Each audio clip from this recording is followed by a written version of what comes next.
In the summer of 1883, the Louisiana Bayou lay still, thick with warmth and whispers. Cypress trees rose out of the dark water, their roots bent like insider facts never implied to be talked out loud. Spanish greenery hung mauve from the branches, influencing apathetically in the overwhelming disgust like shroud covering up the past. Frogs croaked from the reeds, their voices profound and old, and the call of a night heron reverberated over the overwhelm, empty as if the feathered creature carried a caution from another world. The individuals of St. Landry Ward said the bayou recollected everything. It recollected the cries of men who had once attempted to elude chains through its waters. It recollected the chuckling of children stolen by fever, their spirits still meandering in the fog. It recollected the strides of partners who had slipped absent underneath the cypress shadows, stowing away kisses taboo by law and bloodline.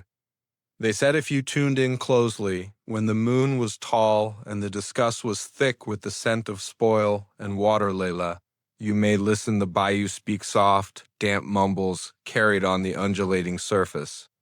A few claimed those whispers came from the dead. Others swore they were the bayou itself, lively and attentive, rebuffing those who crossed its implicit boundaries. By 1883, the war had been over about 20 a long time, but the South was still dying. In towns like Opelousas and the scattered ranches along the Tetch and Atchafalaya streams, life was a delicate adjust between survival and memory. The cotton areas still extended wide, but the riches was gone, cleared absent with the Confederacy. Ancient families clung frantically to names and conventions, their disintegrating homes standing as landmarks to a pride that no longer had control. And in the shadows of these rotting ranches, dark men and women once subjugated presently, free by law, worked the docks, cut timber, worked soil they did not claim, and persevered the look of neighbors who denied to see them as equals. The bayou was more than topography. It was boundary, it was asylum, it was grave. It isolated the world of order, the whitewashed churches, the courthouses, the cotton gins from the world of peril and superstition. The overwhelm gulped men entirety. Those who challenged to cross its winding waters regularly never returned. Their bodies found days afterward tangled in roots or never found at all. However, the bayou too advertised opportunity. Runaways had covered up there. Offenders had vanished into its shroud, and mystery darlings had stolen hours in its shadows. Where the law seemed not reach, children were raised on stories of the overwhelm.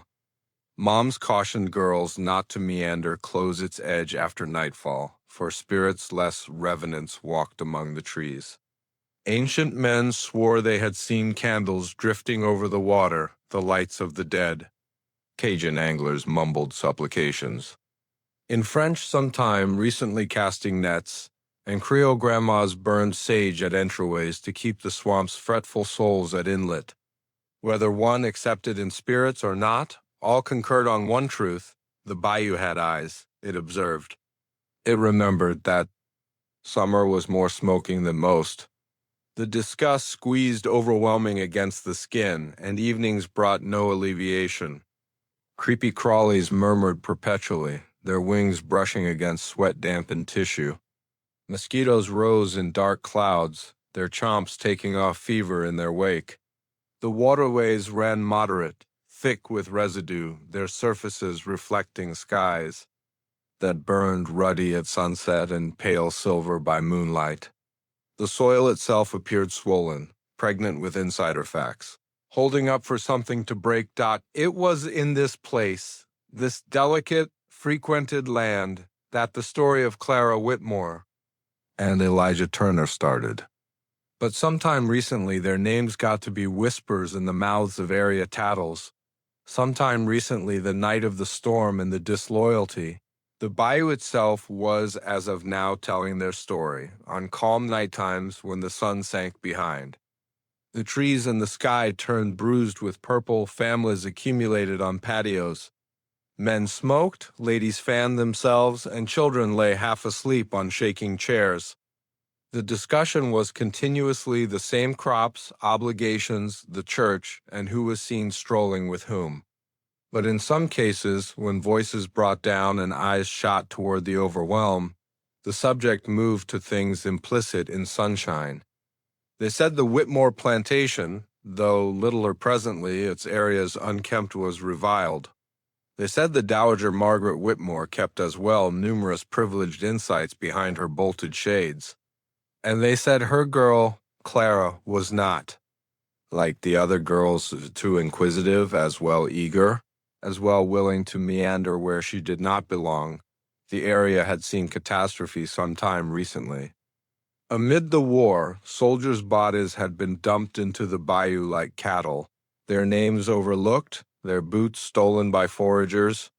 Slaves had once been whipped at the edge of its waters, their cries reverberating through the overwhelm. Yellow. Fever had cleared through in '77, filling the memorial park so quick that a few said the bayou had gulped more than its share. However, for all its history of blood and distress, the overwhelm remained lovely. At daybreak, when fog rose in, silver shroud, the world felt renewed. At sundown, when fireflies lit the discuss like drifting coals, one seemed nearly except in hope, but magnificence in the bayou was continuously edged with fear. For each angler who returned with nets full, another vanished. For each youthful couple who carved initials into a cypress, another was dragged separated by the laws of the arrive.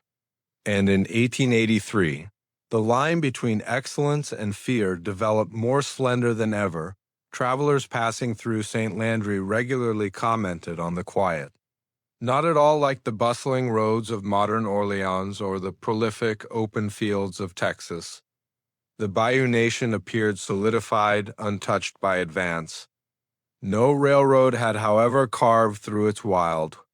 No transmit posts lined the earth streets. Time here moved with the waterway, moderate and overwhelming, each twist uncovering the same water, the same greenery, the same sense that the past was, not gone but squatting in the shadows. Waiting to live in the bayou was to live with memory one's possess and those that were not one's claim. The ancient Creole ladies accepted the overwhelm carried the weight of sins that each drop of blood shed there remained in its waters, recoloring it until the end of time. They said the roots of the cypress turned into the bones of the dead, drawing life from distress.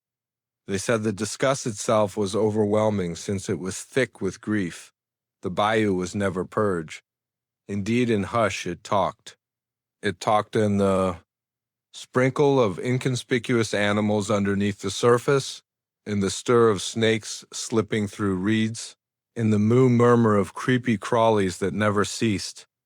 To a few, these sounds were notices. To others, they were solicitations. To Clara Whitmore, they would gotten to be a tune she might not halt tuning into, indeed when it implied threat, indeed when it implied ruin. And so, in the summer of 1883, when the world over the overwhelm clung frantically to rules of blood and race and pride, the bayou held its breath.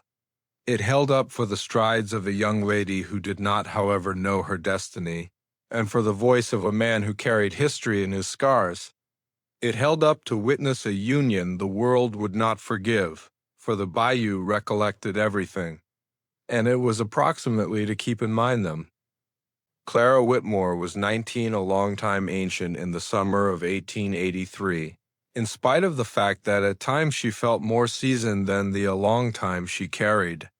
She was the girl of a ranch dowager, one of the final Whitmores of St. Landry Ward, a title that once commanded regard, indeed fear, but presently evoked as it were whispers of rot and misfortune. Her father had kicked the bucket, a trooper in the final frantic days of the Confederacy, his blood cleared out on a few far-off war zone that Clara had never seen. His passing had taken more than a life. It had taken the establishment of their world, the Whitmore Manor, Once sprawling with sections of land of cotton areas and lines of subjugated laborers, stood lessened presently, its wall broken, its soil congested with weeds. The war had stripped them of their riches, their slaves, and the dream of control that had made men like her father accept their names were carved into the South itself. However, pride, that persistent legacy of the Southern gentry, waited like an apparition in the Whitmore home. Clara had been raised on pride, her mother's strict voice, reminding her every day of who she was, of what blood streamed in her veins, of what was anticipated of her. Margaret Whitmore, in spite of the fact that widowed, still held her back straight, her chin tall, her words sharp as an edge sharpened on ancient melancholy. She dressed in dark indeed 2 decades after her husband's passing, as in spite of the fact that grieving itself had ended up her armor, she never permitted the neighbors to see her flounder. She clung to the ceremonies of the past afternoon tea, Sunday church, fine gloves indeed in the choking heat, because to let go of those traditions would cruel, conceding how distant they had fallen. Clara was pale, her complexion unmarked by sun, since Margaret demanded that no Whitmore girl would ever work areas or soil her skin like the poorer ladies of the area. Her coppery hair, acquired from a few removed predecessor, shined like fire in the daylight and set her separated among the neighborhood young ladies, most of whom carried the dull tones of French or Spanish bloodlines. Her conduct were immaculate. Penetrated into her since childhood, she bowed flawlessly, poured tea without a tremor, and talked as it were when it was appropriate. And however, underneath those layers of clean, there was the anxiety that her mother may not teach out of her. Clara frequently sat by the tall windows of their weathered ranch domestic, gazing out over the areas gone wild, envisioning lives past. The stagnant disgust of St. Landry area. She perused books when she seemed, discover them dusty volumes cleared out by her father or borrowed in mystery from the town's little library. She eaten up stories of removed cities, of lands over the sea, of lives that were not measured by family title or by the color of one's skin. Perusing was one of the few flexibilities her mother still permitted, in spite of the fact that not without caution. Margaret frequently reminded her that books filled girls' heads with perilous thoughts, thoughts that might lead them adrift from their duties, but Clara did not dream of obligation. She imagined of escape. The respectful war had finished some time recently she was born, but its shadow characterized her life. The Whitmores had once been aces, however Clara developed up among ruins. She saw the intensity in her mother's eyes when she talked of reproduction, of Yankee laws, of the insult of paying compensation to dark laborers who had once been constrained to bow their heads. Clara herself, in spite of the fact that raised on those preferences, felt an unease when she looked at the world around her. She had seen as well much enduring as well much vacancy. To accept in the nobility of pride alone. In town, she was observed closely.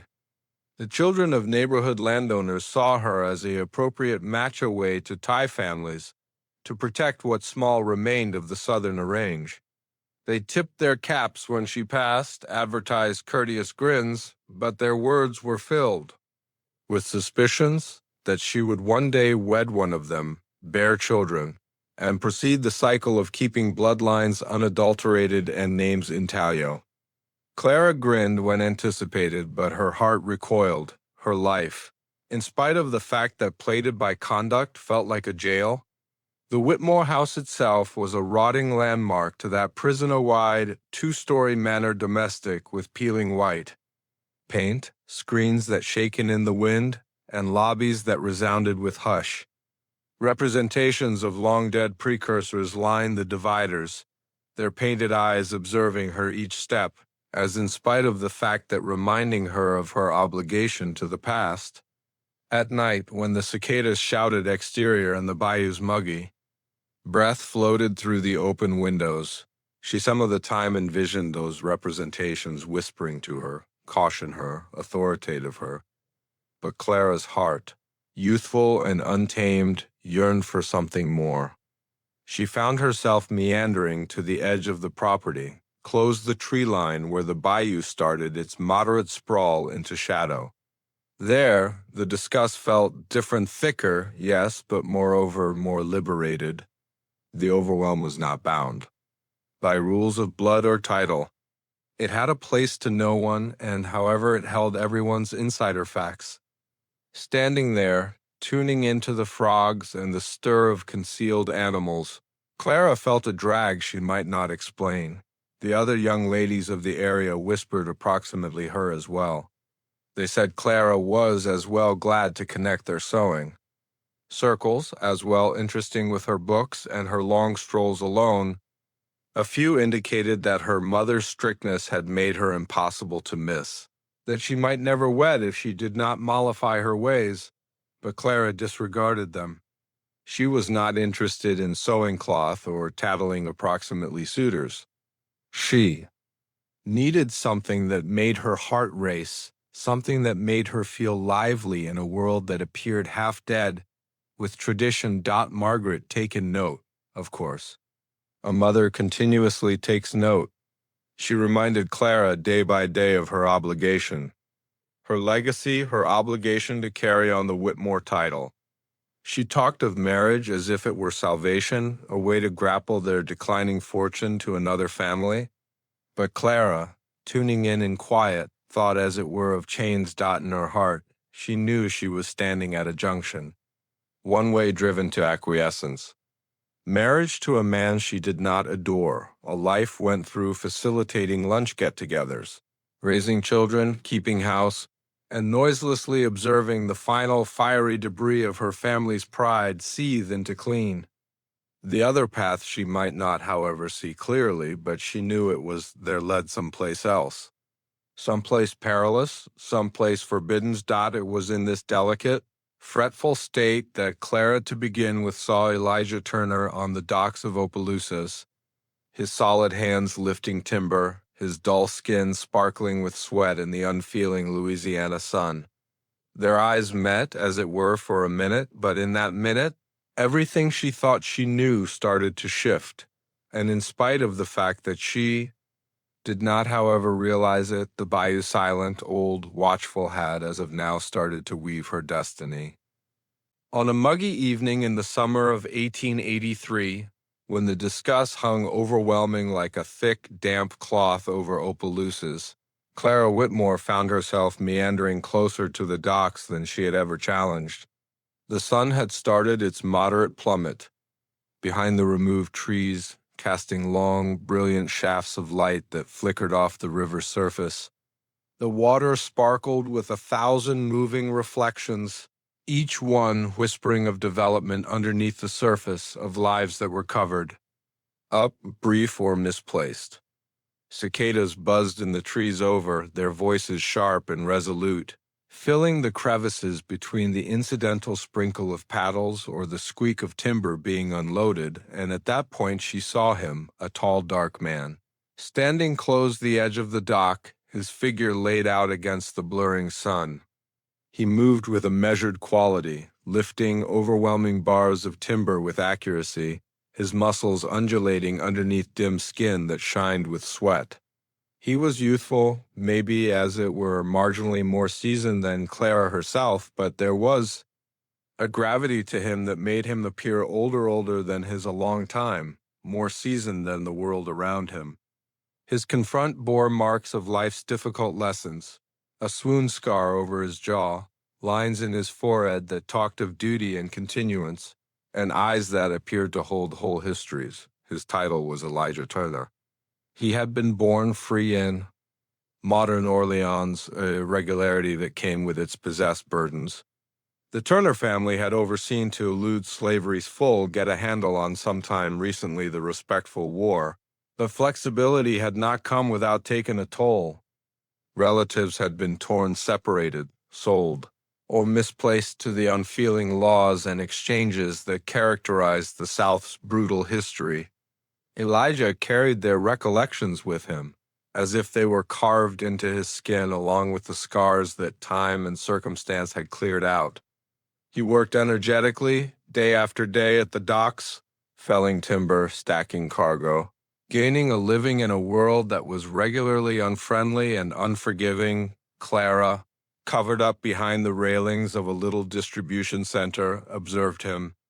In hush, she had listened to three dark men working at the docks, but seeing one so tall, so sure, and so self-possessed blended something inside her, a blend of wonderment, interest, and excite. She did not completely get it. The way he moved, lifting boards easily, talking delicately to an individual specialist, his voice nearly melodic against the foundation of snorts and squeaks, struck her profoundly.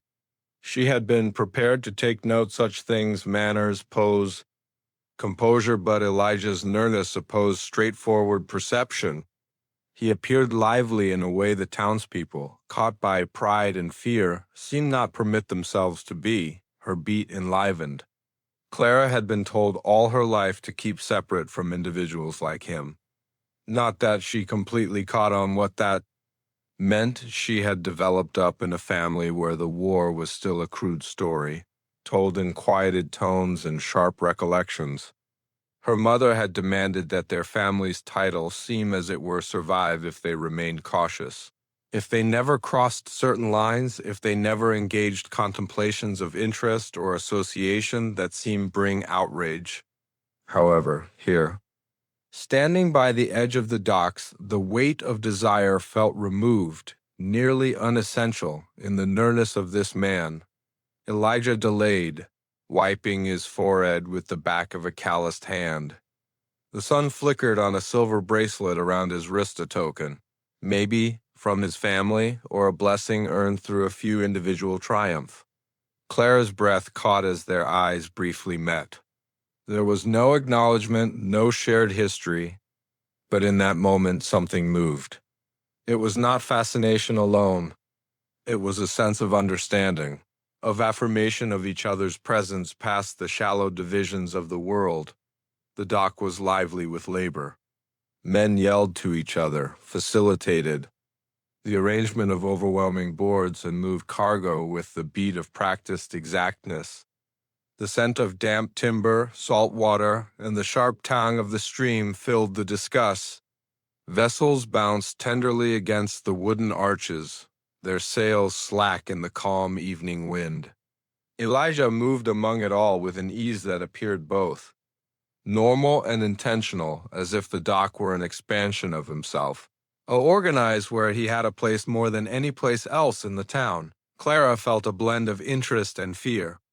She had never seen somebody move through the world with such calm specialist, particularly a dark man in a put like Opelousas.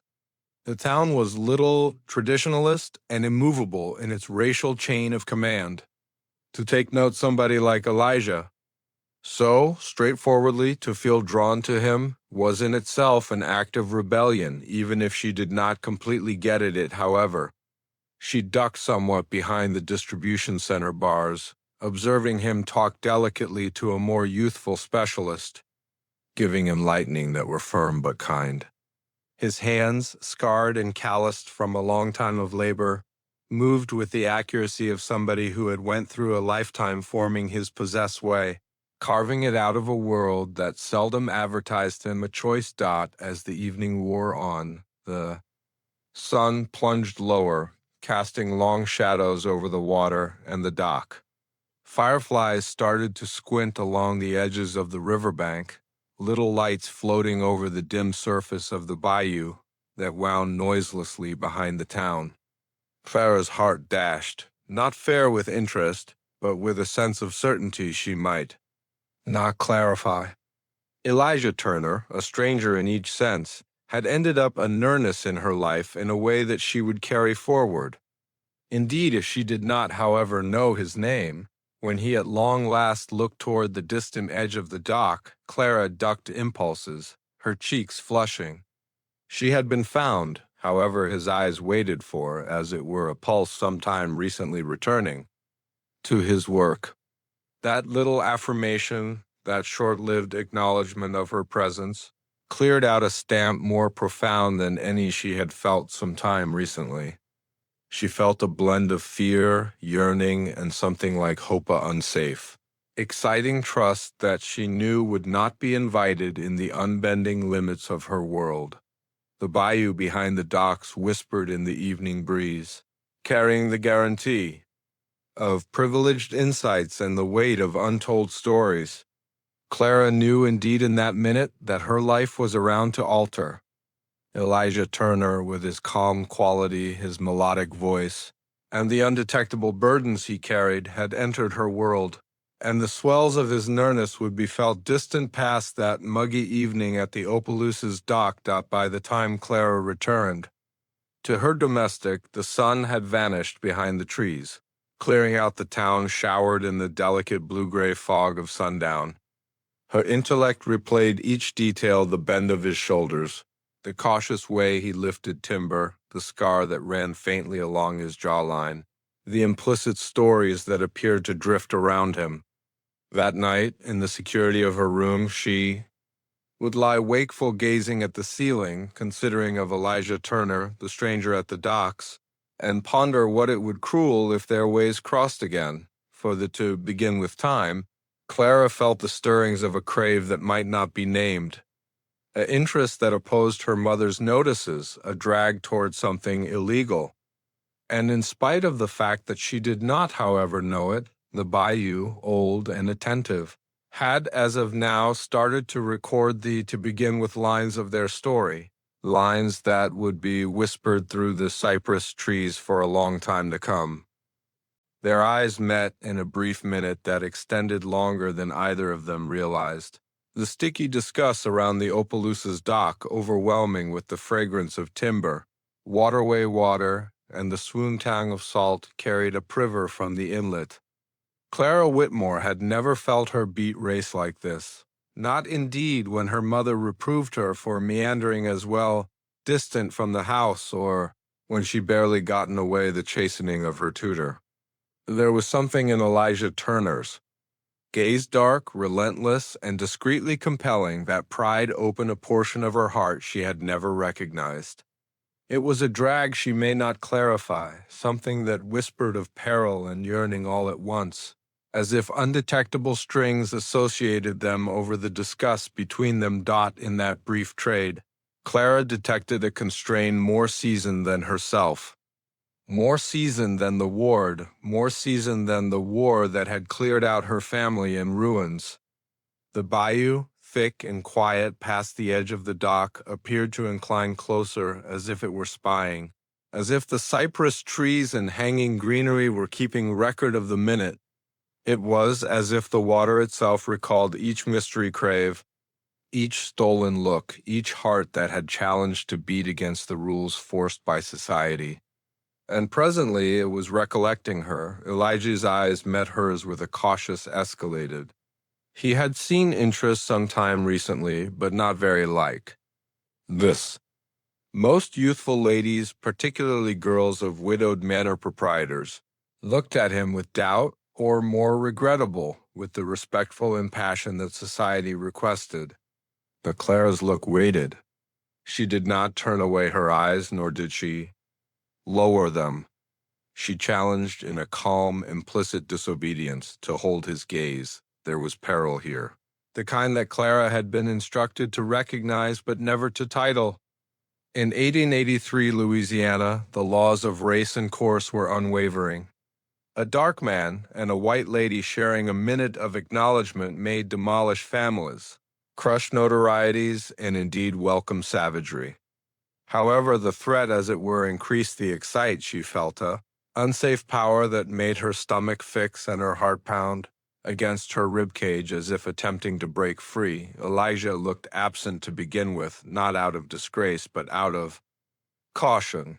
He caught on the world in ways Clara might not, however, know, the dangers of showing up as well neighborly, as well near, as well human in the eyes of those who still clung to the ancient progressions. He knew that a single botch, a single misinterpret look, might set off a chain of occasions not one or the other of them might control. However, indeed, as he turned his eyes toward the stream, he did not move absent. He remained quiet but show, carrying the weight of both interest and caution, quality and restraint. Clara, on the other hand, might not see absent. Something interior her requested that she ponder him, that she memorize the bend of his jaw, the way his shoulders bore the weight of labor without complaint, the blackout tremor in his hands that deceived a long time of drudge and misfortune. She felt an association, delicate and incomprehensible in spite of the fact that it appeared, that opposed the boundaries society had meticulously drawn. Each pulse was a drum, resounding through the muggy evening discuss, reporting her resistance indeed if she did not, however, completely comprehend it. The dock around them proceeded in its routine, men calling to each other over pillars of timber, the slap of water against frames, the stir of nets and ropes, but for Clara, the world had contracted to that single minute, to that single trade. She may feel Elijah's nearness in each nerve, in each look, and it touched off a fire inside her that was both invigorating and terrifying. She thought of her mother, Margaret Whitmore, strict and immovable, who had penetrated into her the significance of social boundaries, of racial and lessened divisions, of the desires that came with the Whitmore title. She thought of the ward, of the eyes that would judge her for brave to wait in interest as well long, for brave to feel something that may never be talked out loud. And however, in spite of all of that, she might not see absent. The rules, the notices, the inflexible lines drawn by centuries of fear and prejudice, all of it dissolved into unimportance in the nearness of Elijah Turner. Elijah detected her look waiting, and for a minute the weight of the world squeezed against him. He had been instructed from birth that his life was measured in an unexpected way. That flexibility did not cruel security. That opportunity continuously carried a covered-up fetid. And however, here was Clara Whitmore, a youthful lady of benefit, resisting the imperceptible dividers of her childhood, brave to recognize him as an individual, as somebody with a story, a history, and a soul. It was brassy, unsafe, and verifiably human. The pressure between them was discernible, nearly substantial, like the mugginess clinging to their skin. The bayou behind the dock whispered with concealed development, carrying the swoon croak of frogs, the stir of greenery, and the mumble of water. It was as if the overwhelm itself held its breath, recognizing that something uncommon, something taboo, was unfurling on its edge. Clara felt this mindfulness, in spite of the fact that she might not have named it, and it made her chest fix with anticipation. Every look, each faltering, each implicit affirmation was a move. The rules of society requested partition, requested numbness, requested fear, but in that moment, not one or the other of them taken after the rules. Clara's heart beat not fair with crave, but with resistance, with the exciting threat of recognizing a truth that might not be talked.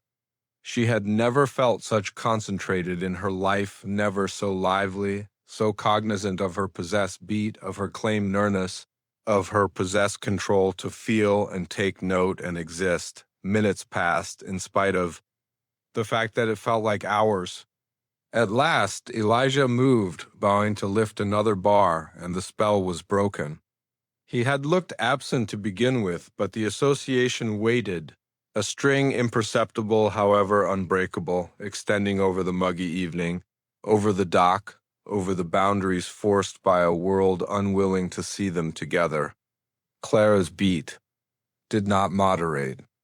The memory of his eyes, relentless and incoherent, remained burned into her mind. As she strolled back toward the town. Her steps reluctant, however intentional, Clara felt a modern mindfulness arousing inside her. Something had started here, something delicate and unsafe and wonderful. She did not, however, know the way it would take, nor the trials that anticipated.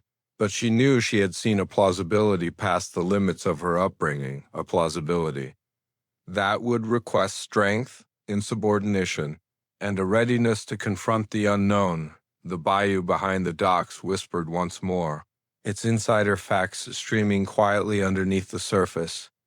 It carried the memory of their look, the implicit acknowledgement, and the to begin with blending of a bond that would develop and show disdain toward of each law, each preference, each desire.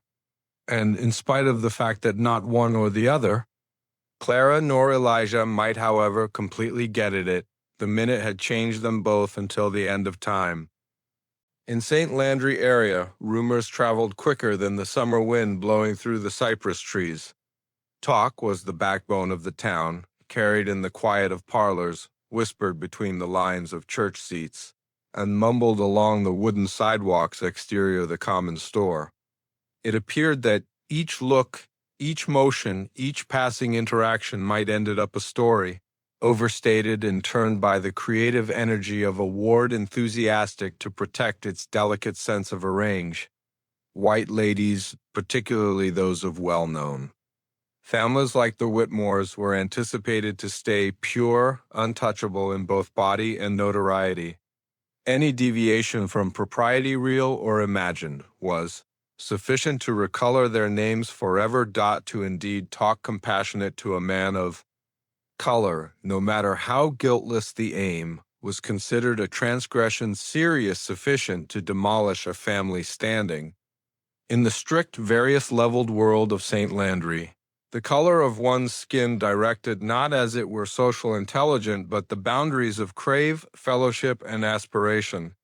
The lines were carved profoundly, implemented not as it were by law, but by propensity, desire, and the collective watchfulness of neighbors who had nothing superior to do than observe, judge, and report. A woman's life seemed to be discreetly devastated by a single lost grin, a word talked as well unreservedly, or a look that waited fair a moment as well long. And however, in spite of knowing these rules as well as she knew her possessed supplications, Clara Whitmore found herself progressively drawn to the docks. Each day she summoned unused pardons, bringing supplies for her mother, looking for out a book that had been guaranteed at the stream advertise, or imagining to appreciate the water's reflection at nightfall. In truth, she went there to listen. Elijah Turner talked, to observe his hands move with easy quality, to witness the way he commanded regard without ever requesting it. She got to be a quiet spectator of his life, captivated by the differentiate between his measured composure and the fretful vitality of the stream that carried him, and however cautious to stay inconspicuous, to mix into the shadows and maintain a strategic distance from drawing consideration to herself, the ward in any case had eyes all over. Indeed, the most modest deviation from desire might be taken note and commented upon. Hirelings whispered among themselves, business people gestured intentionally, and ladies at the church started to hypothesize. "Have you seen Clara Whitmore lately?" they would inquire. "Out by the docks, talking to that Turner boy." Their voices were moo, but their doubt was sharp. Each whispered caution got to be a chain that undermined to tie Clara more tightly. Indeed, as she tried her claimed strength to release it, the incongruity was not misplaced on Clara. She was a Whitmore, a title once synonymous with impact and control, presently decreased in riches but still powerful in notoriety. Her mother, Margaret, had developed the figment of nobility with the care of a nursery worker tending delicate blooms. Each Sunday she guaranteed that Clara gone to church in perfect clothing, her hair impeccably organized, her hands secured by gloves that were as well long for the muggy summer discuss. Margaret penetrated into her girl that appearances were everything. Profound quality, ethicalness, and respectability were indivisible from open recognition. Any sign of shortcoming or interest exterior, these bounds seem unwind a long time of cautious maintenance, yet Clara's heart stood up to. It was not as it were interest that drew her to Elijah. It was interest, a attractive drag that she may not one or the other disregard nor completely comprehend. She'd taken note little points. Of interest almost him, as if each detail were a mystery composed in plain locate. The blackout scar along his cheek, the ponder way he set his shoulders, the way he welcomed his individual laborers with a blend of regard and authority each component told a story of continuance, of battle, and of a life lived completely beneath incomprehensible imperatives. In differentiate, Clara felt restricted, choked by the rules of her family and town, as if each breath she took had as of now been allotted a put and purpose. The more she watched him, the more venturesome her visits got to be. She planned her strolls carefully, clearing out her mother's domestic when Margaret was possessed with the family or the few remaining neighbors who still regarded her direction. She practiced casual motions, imagining to assemble herbs along the riverbank or looking at the water's edge for signs of angle. Each pardon felt feeble, however, each brought her closer to Elijah. And each stolen minute on the docks got to be a mystery treasure she stowed away profound inside her heart. The townspeople's whispers started to raise. A few claimed that Clara waited as well long that she grinned at him in ways no appropriate youthful lady ought to. Others indicated that she had traded words that were not guiltless, that she might be seeking embarrassment by brave to take note a man of color. The ward, in spite of the fact that little worked as a firmly woven web of perception, and the more inquisitive Clara got to be, the more tightly the strings appeared to wrap around her and however, in the middle of this examination, Clara found invigoration. Each look at Elijah, each trade of words carried an excite that beat through her veins. She felt lively in a way that the Whitmore domestic, with its rotting greatness and choking respectability, may never give. Each whispered rumor, each shadowed. See from a neighbor, as it were, increased the danger and subsequently the intensity of her interest. She had never experienced anything like it.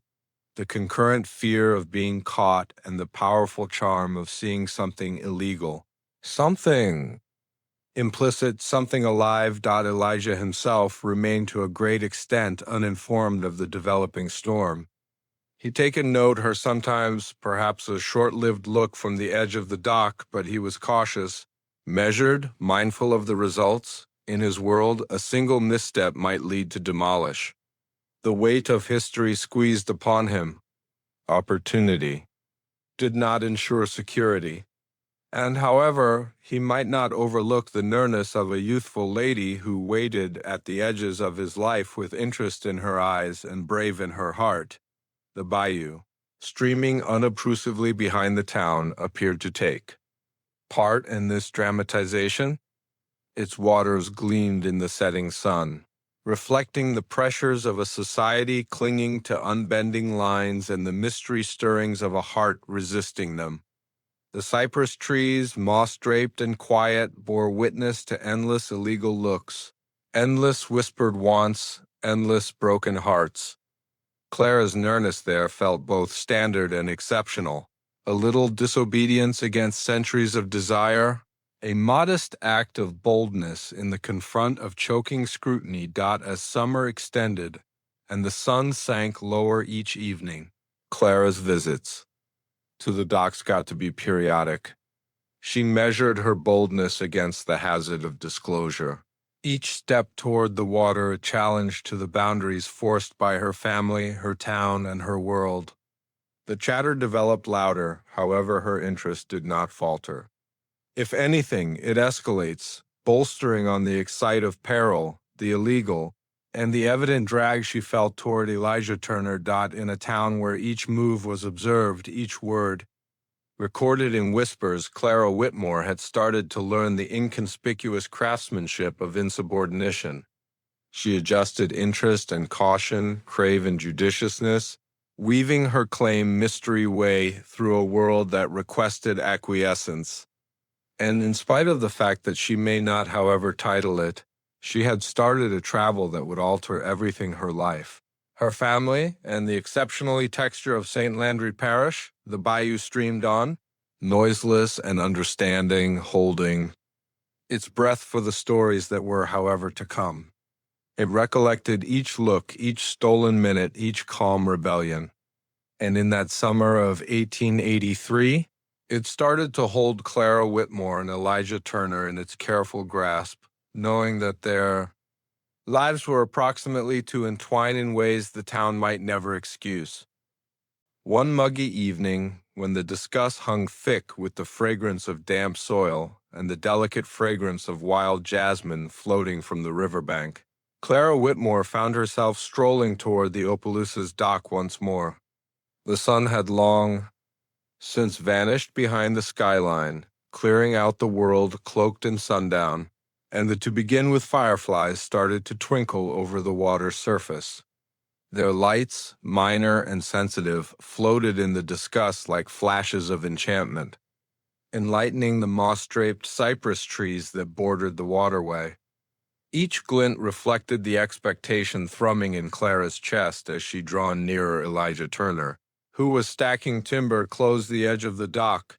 She had practiced her words a dozen times in her head, in spite of the fact that she knew she would never talk them with such ease in genuine life.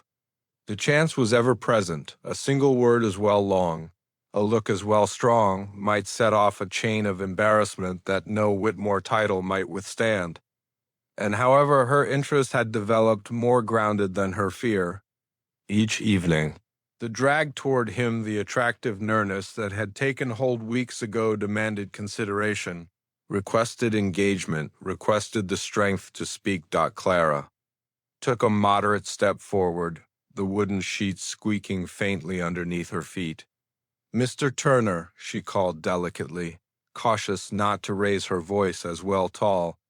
"May I inquire you something almost the river?" Elijah looked up. Quickly startled, his dull eyes assembly hers with an concentrated that made her stomach ripple. He slanted his head considerately but did not return her look instantly. His hands, calloused and solid, proceeded to move, stacking timber with think accuracy. There was a calm restriction in him, a cautious control, as if indeed the act of recognizing her nearness required measured thought. His voice, when he at last talked, was moo and indeed, carrying the delicate timbre of music itself. The streams move close the twist at dusk, he said, cautious to keep his tone impartial. It is more secure to maintain a strategic distance from it after overwhelming rains. Clara gestured, her fingers grasping the edge of her skirt as she attempted to unfaltering the apprehensive energy that beat through her. She grinned at him, a little veritable grin that carried no pretense, as it were interest. And in that grin, something broke the cautious limitation he had kept up for so long. His hands vacillated for a minute as he balanced the timber, and an unpretentious pressure facilitated from his shoulders encouraged. Clara proceeded. "I examine that streams can keep in mind things. Individuals say the bayou holds recollections of those who have passed. Do you accept that?" Elijah delayed, his eyes briefly flicking toward the waterway, where the water reflected the passing on light of the sky. "Rivers carry stories," he said carefully, "but not everybody can peruse them." His tone was delicate, and however there was an imply of warmth, a follow of trustworthiness that come out to her in the shadows of the dock. Clara felt it excite at the sound of his words, as if she had seen a mystery entryway that had continuously been closed to her. She took a step closer, in spite of the fact that not as well near, keeping up a separate that the world would consider appropriate, however sufficient to feel the nearness of the man she had observed from a remote place. "I can read," she said delicately, though as it were in books. "My mother does not permit me to touch much exterior them." Elijah's eyes met hers at last, and she taken note the faintest jerk of entertainment on his lips. "Books," he said, "can be as perilous as waterways if one is not careful." There was unpretentious caution in his voice. Information of results that she may get it indeed without having lived through his world. And however, there was moreover imply of invitation and implicit recommendation that universes past, the limitations of St. Landry Ward were holding up for those willing to chance discovery. They talked at that point, cautiously to begin with, of basic things, the way the stream moved with the seasons, the designs of angle, the tunes of winged, creatures covered up among the cypress trees. But before long, the discussion extended, touching on subjects that Clara had, as it were, perused approximately in mystery, music that talked of opportunity, books that challenged specialists, stories of lives lived in resistance of inflexible rules. Each word, each trade, felt like a resistance, a little act of boldness that associated them past the boundaries forced by race, course, and expectation. Clara found herself giggling unobtrusively at one of Elijah's perceptions, a light, honest, to goodness sound that startled her with its escalated. He, in turn, grinned, the warmth in his eyes breaking through the cautious veil he had kept up for so long. The obstruction between them so fastidiously maintained by history, society, and fear thinned intangibly in the shine of fireflies and the tender mumble of the bayou. Yet, indeed, in these stolen minutes, reality waited at the edges of their association. Clara was intensely mindful of her mother, of the neighbors, of the unforgiving look of society.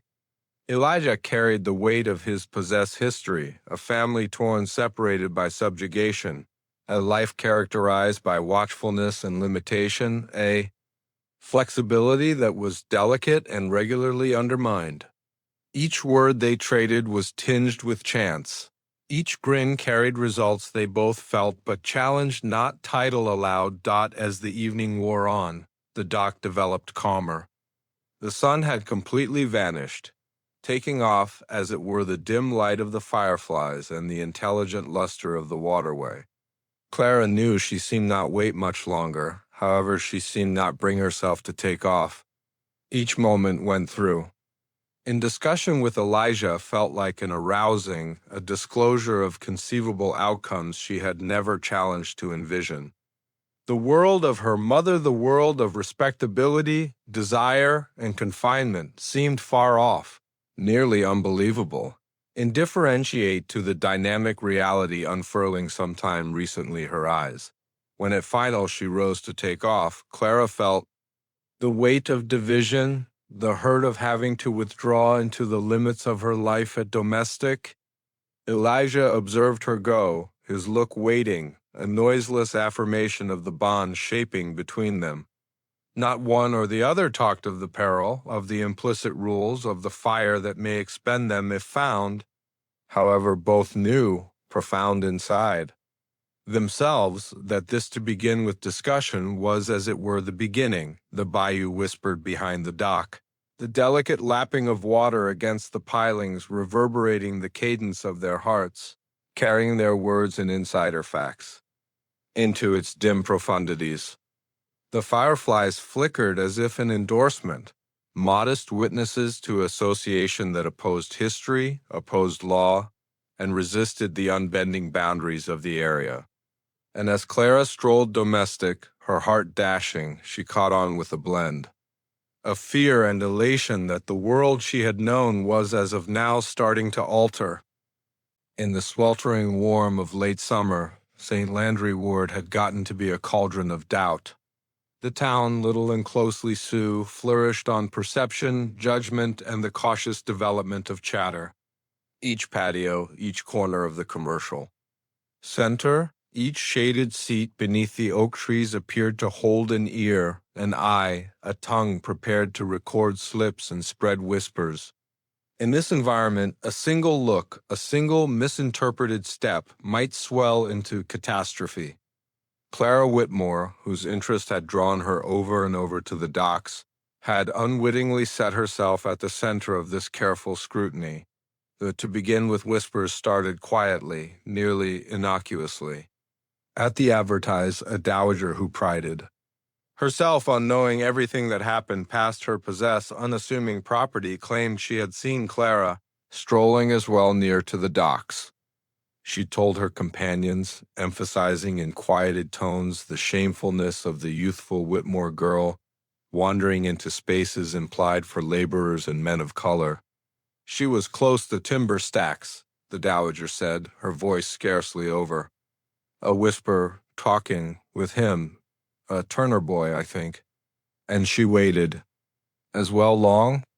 The words spread, carried with each telling, bent and colored with the creative energy of the listeners, a angler, inclining against his pontoon with the evening sun reflecting off the water, reverberated the concern. He's been waiting where? He doesn't belong, he murmured to anybody who would tune in, alluding to Elijah Turner. That boy isn't implied to talk with women like her. The docks are fine for work, but not for companionship nor anything more. His look cleared over the bayou, as if the waterway itself may witness the indecency, and the caution was conveyed with a weight that made it feel inevitable. The bayou, quiet and quiet, appeared to assimilate each mumble, each allegation, each shadowed perception. Its dark waters streamed gradually, reflecting the bow moon and the obscured outlines of cypress trees, carrying whispers from one bank to another. It recalled the lives that had passed along its edges, taboo cherishes, stolen looks, calm uprisings, and tragedies implicit. It carried these mumbles with a kind of consciousness, as if the waterway itself were a guardian of the parish's ethical memory, recording the insubordination of those who challenged to step exterior society's unbending boundaries. Clara remained. Ignorant to begin with, joyfully retained in her stolen minutes with Elijah. She had started to degree her visits carefully, timing her strolls when her mother's consideration was somewhere else and the town's eyes were diverted. But indeed, as she reveled in the excite of seeing him, the information of her mother's notices waited like a shadow at the edges of her intellect. Margaret Whitmore had penetrated into her the results of social indecency, emphasizing that a woman's ideals and notoriety were delicate and effortlessly devastated by affiliation.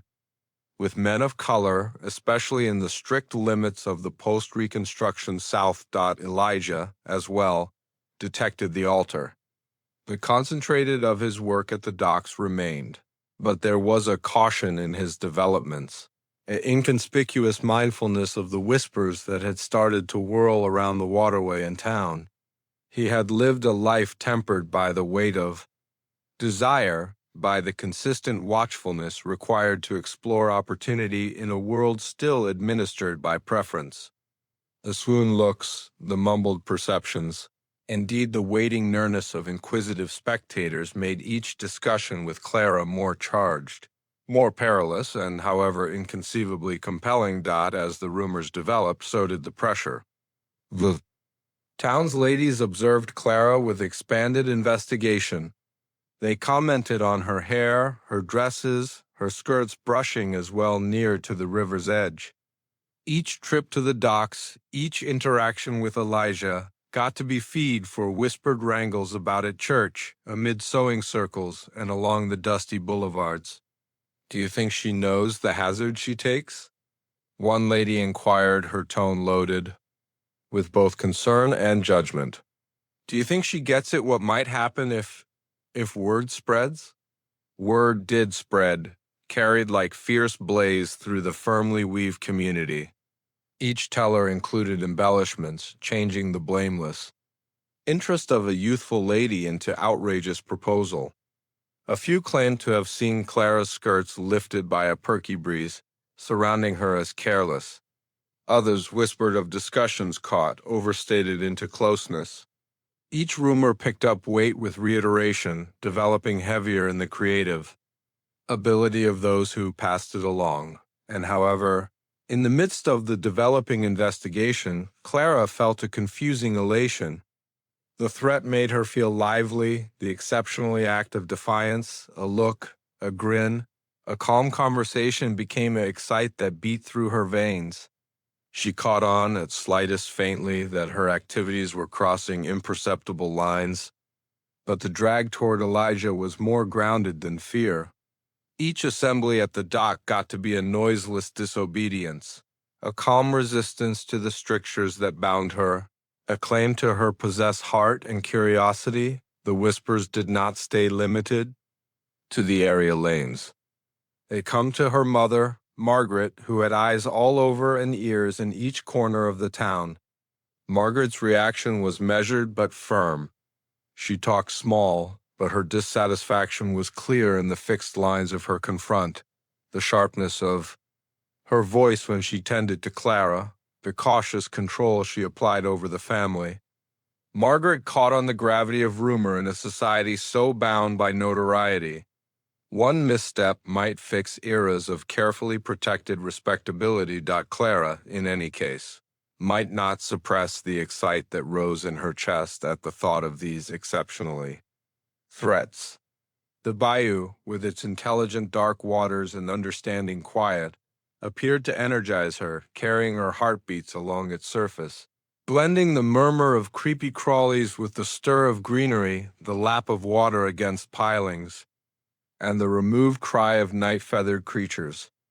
It was as if the stream itself bore witness, not with judgment, but with understanding. In these minutes, the stakes got to be unmistakable. Each step she took toward the docks was measured against result. Each look at Elijah, each word talked, in the delicate sundown, carried the chance of presentation. However, the threat increased the closeness of their association, making each experience feel more crucial, more genuine, and more incomprehensible to resist. The ward, with all its examination and judgment, seemed not eradicate what had started, to bloom at the edge of the bayou. Each rumor, each whisper, as it were, made Clara and Elijah more mindful of the value of their stolen minutes. They learned to move with care, to talk in delicate tones, to permit the stream and the shadows to cloak their intuitive. In doing so, they made a mystery world inside a world, a delicate haven against the unforgiving light of open scrutiny, and so the whispers proceeded, carried over dark waters, through the back roads and lanes, into the parlors and churches of St. Landry Ward. But inside those whispers, a story was unobtrusively forming, a story of two hearts brave to reach over the boundaries of race, course, and desire, gambling everything for the straightforward human act of association. The bayou tuned in, noiseless and interminable, carrying their mystery on its current, holding it secure until the world was ready or not to know. The night disgust hung overwhelming over St. Landry area, thick with the clammy warmth of late summer and the unmistakable fragrance of cypress and mud. Crickets chirped ceaselessly, cicadas shouted from the canopy over, and the swoon sprinkle of the bayou's dark waters whispered against the banks. Clara Whitmore moved cautiously, a little light in her hand casting a trembling circle of brilliant light over the soilway. Each step she took on the delicate, uneven ground carried the chance of discovery by neighbors, hirelings, or the ever-watchful eyes of her mother, but the drag toward Elijah Turner was more grounded than fear. She had chosen this night carefully. The warm had kept most of the town inside, and the harsh mugginess suppressed indeed the loudest sounds, giving her cover as she drawn closer the riverbank. Shadows extended long and evil underneath the moonlight, wrapping the moss-draped cypress in a cloak of mystery. Clara's heart beat with each step, each beat coordinating the cadence of the cicada's call. She grasped the light more tightly, feeling the warmth of the fire and the delicacy of the wax. A representation for the instability of what she was almost to do. There he was, standing fair past the recognizable timber stacks where the waterway lapped tenderly at the sloppy shore. Elijah Turner's figure was dim against the glinting surface of the water, his tall outline loose, however alarm. His hands rested on the haft of a wooden post, not for labor, but for a just and his eyes, when they found hers, relaxed in acknowledgment. For a pulse, the world passed the river the judgmental roads. The church prattle, the unbending desires of St. Landry ceased to exist, Clara drawn nearer unobtrusively, letting the delicate stir of clears out and the cries of the night animals veil her development. "Elijah," she whispered, cautious not to startle him. He turned gradually, slanting his head with cautious affirmation. "Clara," he said delicately, his voice a moo mumble that mixed consistently with the sounds of the bayou. There was a measured limitation in him, and mindfulness that any slip might be perilous. However, underneath it, an imply of alleviation surfaced relief that she had come, help that the night advertised them a delicate sanctuary. The light cast long shadows over the riverbank, uncovering the unobtrusive play of light on the water, the delicate influence of greenery in the breeze, and the blackout glint of fireflies floating like living stars. Clara held the light consistent, letting the fire light up Elijah's confront for a minute. The cautious lines of his jaw, the swoon scar that followed one cheek, and the escalated of his look drew her in, making an association that opposed the rules forced by the world around them. They talked at to begin with in little, cautious expressions. Words around the stream, its streams, the propensities of angle, and the moderate development of the water that had borne witness to incalculable privileged insights over centuries. However, as the night extended and their constellation developed, the discussion started to extend past the common sense and into the taboo books Clara had furtively studied, music that talked of opportunity and rebellion, and dreams that society requested she suppress. "Elijah," she said unobtrusively, "the river. It feels lively this evening, as if it knows we're here, observing, listening." He gestured, inclining marginally on the wooden shaft, his eyes flicking toward the intelligent dark water.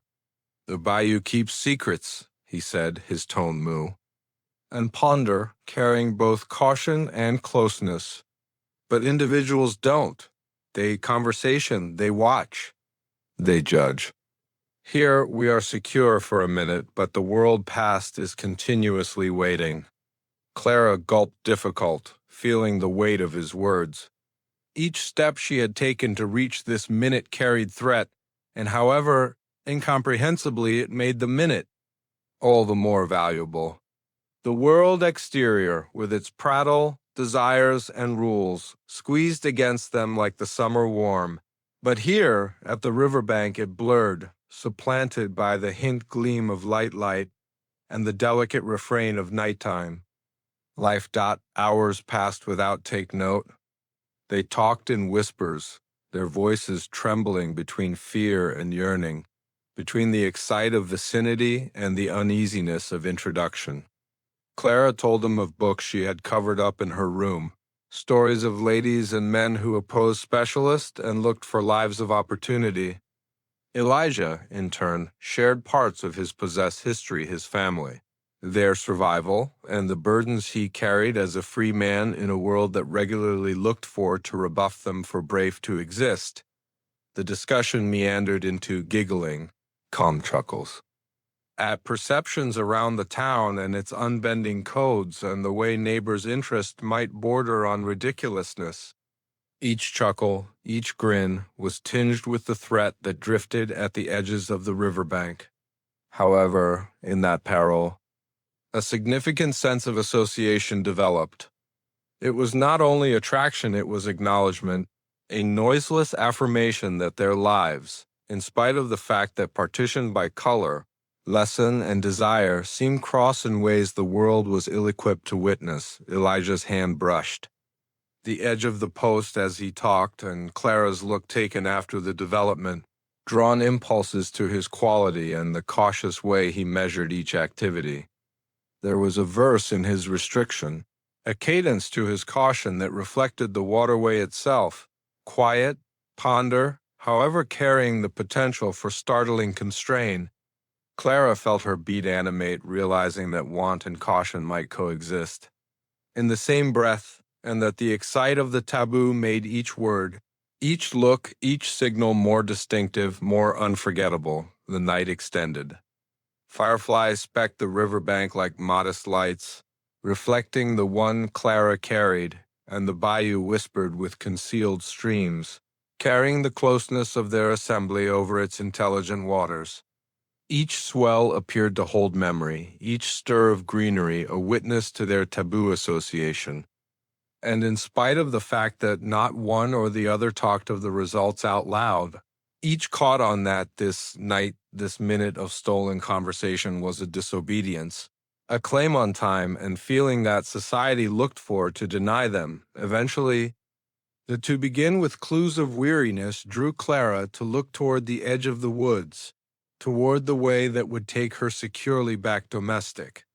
The light glinted, casting shadows that moved over the water. She felt the throb of flight, a longing. To remain, however, information that judiciousness requested she leave, Elijah ventured closer, his voice scarcely over a whisper. "The bayou keeps secrets," he rehashed, "but individuals don't. Keep in mind that, Clara. Keep in mind it well." She gestured, her heart overwhelming with understanding and yearning. The caution was clear, however it did nothing to decrease the bond shaping between them. Each word, each look, each shared mystery carved itself into memory, establishment for association that would develop in spite of the strictures of their world. As Clara slipped absent into the obscured way, the light swinging tenderly in her hand, she felt the night near around her, the sounds of the bayou stamping her withdrawal. The stream streamed noiselessly behind her, carrying the whispers of their discussion into the haziness, protecting them against the judgment of the town.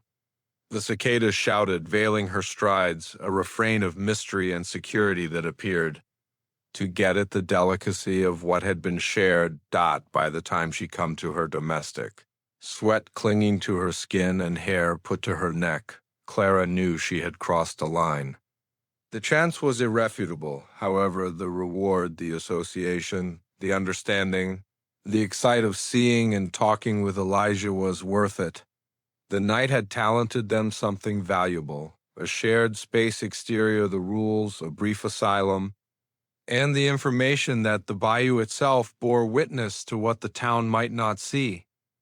The Whitmore family sat in the blurring shine of a late summer evening, its dividers thick with the recollections of a time when the family had commanded riches, regard, and impact over St. Landry area. The war had stripped them of fortune and labor, clearing out Margaret Whitmore, a dowager with unbending conduct and a sharp intellect, to cling to the leftovers of social respectability. She kept up the house as if it were a haven and a post combined, the rotting magnificence of its corridors a confirmation to both pride and loss. Margaret had taken note the design. Sometime recently it got to be verifiable. Clara's unlucky. Deficiencies. To begin with, they had appeared trivial slight delays in returning from errands, short-lived pardons around making a difference neighbors or waiting close the waterway to admire the view. But over the weeks, Margaret's doubts honed. The cautious beat of her daughter's everyday life had moved. The unsurprising acquiescence supplanted by subtle steps and an anxious vitality that did not have a place in the dividers of an appropriate Southern home. One sticky evening, Margaret stood up to Clara in the drawing room, her voice carrying the weight of specialist sharpened by despondency and need. The widow's eyes, sharp and surveying, bore into her girl with the concentrated of a lady who had survived war, misfortune, and the collapse of a world she once caught on. "Clara," she said, her tone measured but firm, "I've taken note. Your visit non-attendances. Where have you been meandering these past weeks?" Clara's beat animated. She had trusted to maintain a strategic distance from this showdown, to keep her mystery covered up underneath layers of cautious misdirection. However, presently, standing in the commonplace style of the drawing room, she seemed not see absent from her mother's puncturing look. I I've been strolling close the river, she conceded, her voice scarcely over a whisper. Just watching, gathering my thoughts. Margaret's expression solidified. Observing, she rehashed, her lips squeezing into a lean line. The stream is not a play area, Clara, and it is certainly no put for a youthful Whitmore to meander. Alone, particularly not close those who are unacceptable companions. Our title, our family, everything we have left, depends on your conduct. One misstep, one careless choice, and it seem all be lost. Clara gulped difficult, the words overwhelming in her throat. She knew the weight of her mother's caution. The rules of the ward were as strict as the summer warm, authoritative behavior, crave, and interest to undetectable lines drawn by history, race, and lesson. Crossing those lines, indeed in thought, indeed in stolen looks, seemed bring ruin not, as it were to herself, but to the delicate bequest her mother frantically preserved. I get it. Mother, Clara said delicately, in spite of the fact that the tremor in her voice deceived her fear and rebellion. I am cautious. I have done nothing to bring shame. Margaret shook her head, her reddish-brown hair catching the light of the late evening sun gushing through the parlor windows. Clara, it is not as it were activity that things. Society observes, watches, and judges. A sea, a word, a gesture, anything regarded inappropriate can annihilate what eras of Whitmore's built. Do you not get at the peril of crossing the lines of color and lesson? Our family's notoriety is delicate sufficient without seeking scandal. Clara's eyes flashed toward the window, toward the stream she had strolled along so numerous times, where the bayou lay dark and understanding, holding insider facts that the town may not see.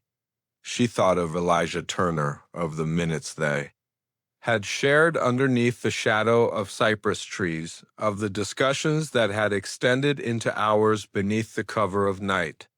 She knew she was opposing her mother, resisting the area, resisting the desires that had represented her whole life. However, the drag of interest, the bond shaping with Elijah, was evident, inconceivable to ignore. Mother, she said, her voice trembling with a blend of fear and strength. I cannot offer assistance. There's something around the stream, almost the individuals there, something I cannot clarify. I am cautious, but I feel lively there in ways I cannot feel here. Margaret's eyes mellowed for a brief minute, the melancholy and yearning of a lady who had survived as well, much sparkling through. Alive, she rehashed, nearly to herself. Yes, my child, I get it, the require to feel lively. But life. In this world, Clara is measured not by feeling alone. It is measured by what is secure, what is allowed, what jam, what small we have cleared out. The Whitmore title, our nobility, our standing in this community, these are the shields you must carry, indeed, when your heart inclinations otherwise. The room appeared to develop littler, the late evening sun casting long shadows over the cleaned wood floors, reverberating the pressure that extended between mother and girl. Clara felt the weight of desire squeezing upon her, a weight made heavier by the information of what she had as of now gambled. However, in that minute, a calm resistance blended inside her, a resolved affirmation that a few forces, the want for association, the drag of interest, the require for freedom could not be controlled by notices or threats. I understand. Clara said once more solidly this time, in spite of the fact that she did not completely cruel it. Her considerations hustled to Elijah, to the riverbank where fireflies glinted like little lights, to the delicate sounds of the bayou that had seen their discussions. She knew the peril, however the yearning in her chest would not be denied. Margaret, detecting both the rebellion and the fear in her girl, murmured profoundly. She ventured closer, putting a hand on Clara's bare with an immovability that was Portion caution, portion consolation. Clara, you must keep in mind, the world exterior this house is not pardoning. Those who observe, those who whisper, will not waver to condemn you if they sense indeed the littlest tactlessness. Do you listen me? Clara gestured, the words sinking into her intellect indeed as her heart revolted. Yes, mother, she said delicately. And however, indeed as she talked, she knew that the minutes stolen by the stream, the discussions, with Elijah Turner, the stolen looks and whispers, were shaping a bond she might not effectively abandon. Margaret discharged her daughter's bear, venturing back with a blend of distress and resolve. Then you must select carefully, Clara. Each step, each word, each activity checks. Secure our title. Secure yourself. And never disregard the world is continuously watching. Clara remained noiseless, retaining the weight of her mother's exhortations, the weight of history and desire squeezing against her chest. And as the shadows protracted over the drawing room, extending like fingers over cleaned floors and blurring recollections, she caught on that the way she had started to walk toward interest, toward association, toward Elijah would be full. With hazard, challenge, and consequence. Yet, underneath the exhortations, underneath the fear, underneath the desires, a calm assurance took root. She would explore these shadows carefully, adjusting crave with judiciousness, chance with caution, knowing that the world might never pardon what her heart requested. And in that calm resolve, Clara Whitmore found to begin with flash of boldness she would require to confront the storms to come. The summer evenings of 1883 in St. Landry area were overwhelming with warmth and the anxious buzz of cicadas. Clara Whitmore lay in her unassuming room, the blackout shine of candlelight flashing against the fragile backdrop her mother had chosen, and against the shadows that moved over the worn floorboards.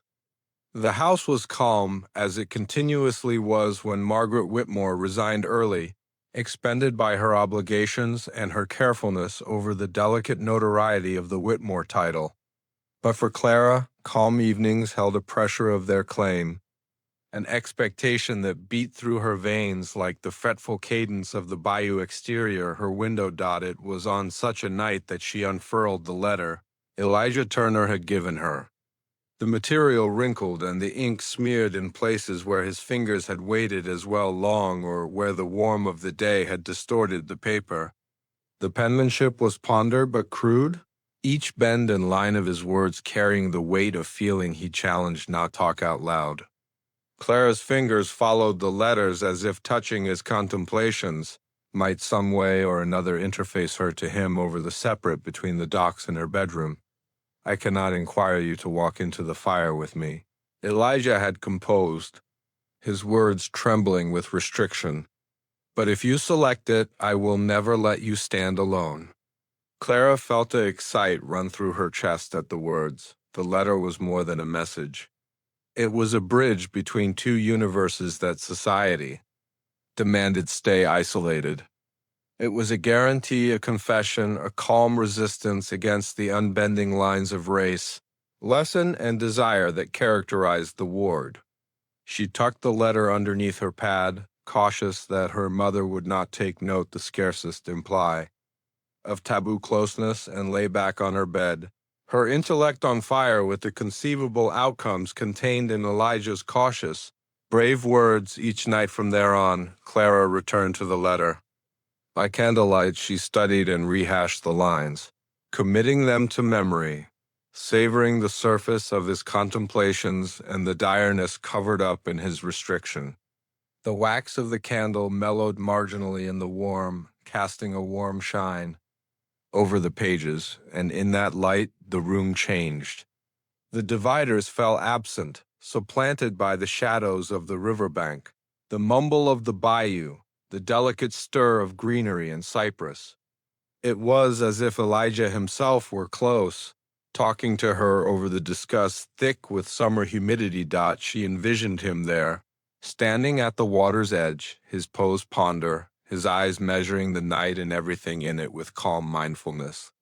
She envisioned the pressure in his hands, the cautious way he would alter a timber heap or consistent himself on the uneven ground. And she felt the excite that was both frightening and exhilarating, the information that he was mindful of threat, mindful of the results. However brave her to take after him into the unknown, the letter got to be a help. Each word whispered guarantees of association, of solidarity, of boldness shared over the boundaries forced by society. It reminded Clara that she was not alone in her want, that the drag she felt toward the waterway, toward Elijah, was responded, recognized, and esteemed. And however, it moreover carried a caution, one that weighed intensely on her inner voice. Choosing this way implied strolling into fire, gambling everything her family had protected, gambling the delicate remainders of her possessed security, and venturing into a world where judgment might annihilate her. Clara's evenings were devoured by the letter.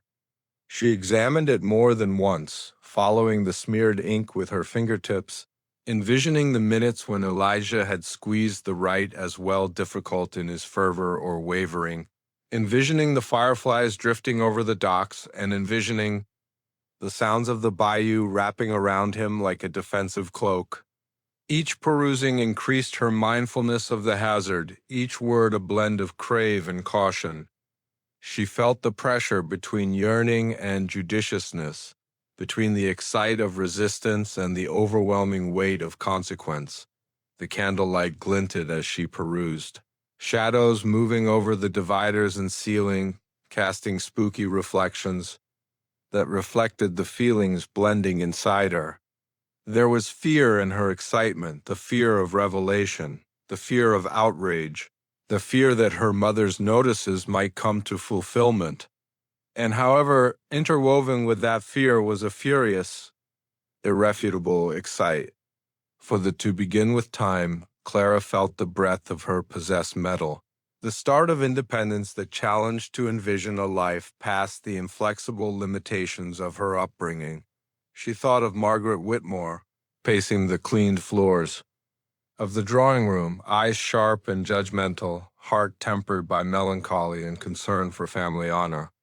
She recollected the notices, the advices, the carefully bored lessons around appropriateness, around notoriety, almost the delicate bequest of the Whitmore title.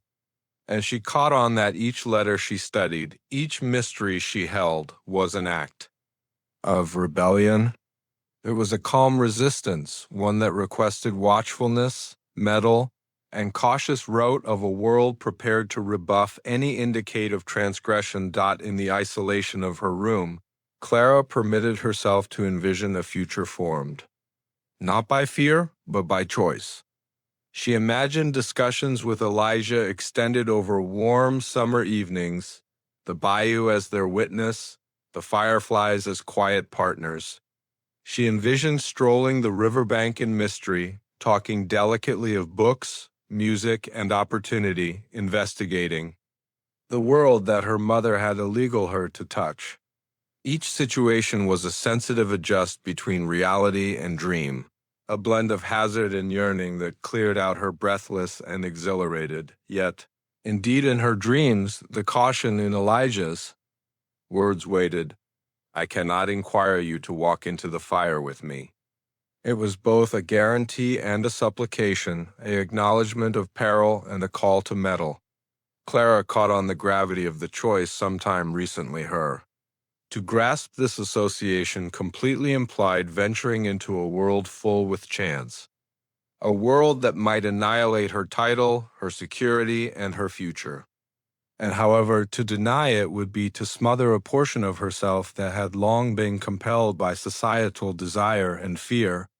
Night after night, she returned to the letter, each perusing extending her understanding of both the peril and the appeal of the way ahead.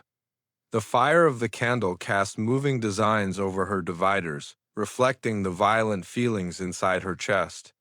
She followed the letters with her fingers, envisioning the care Elijah had taken in composing them, feeling the weight of his guarantee, and permitting herself to dream of an association that opposed the inflexible lines drawn by the parish.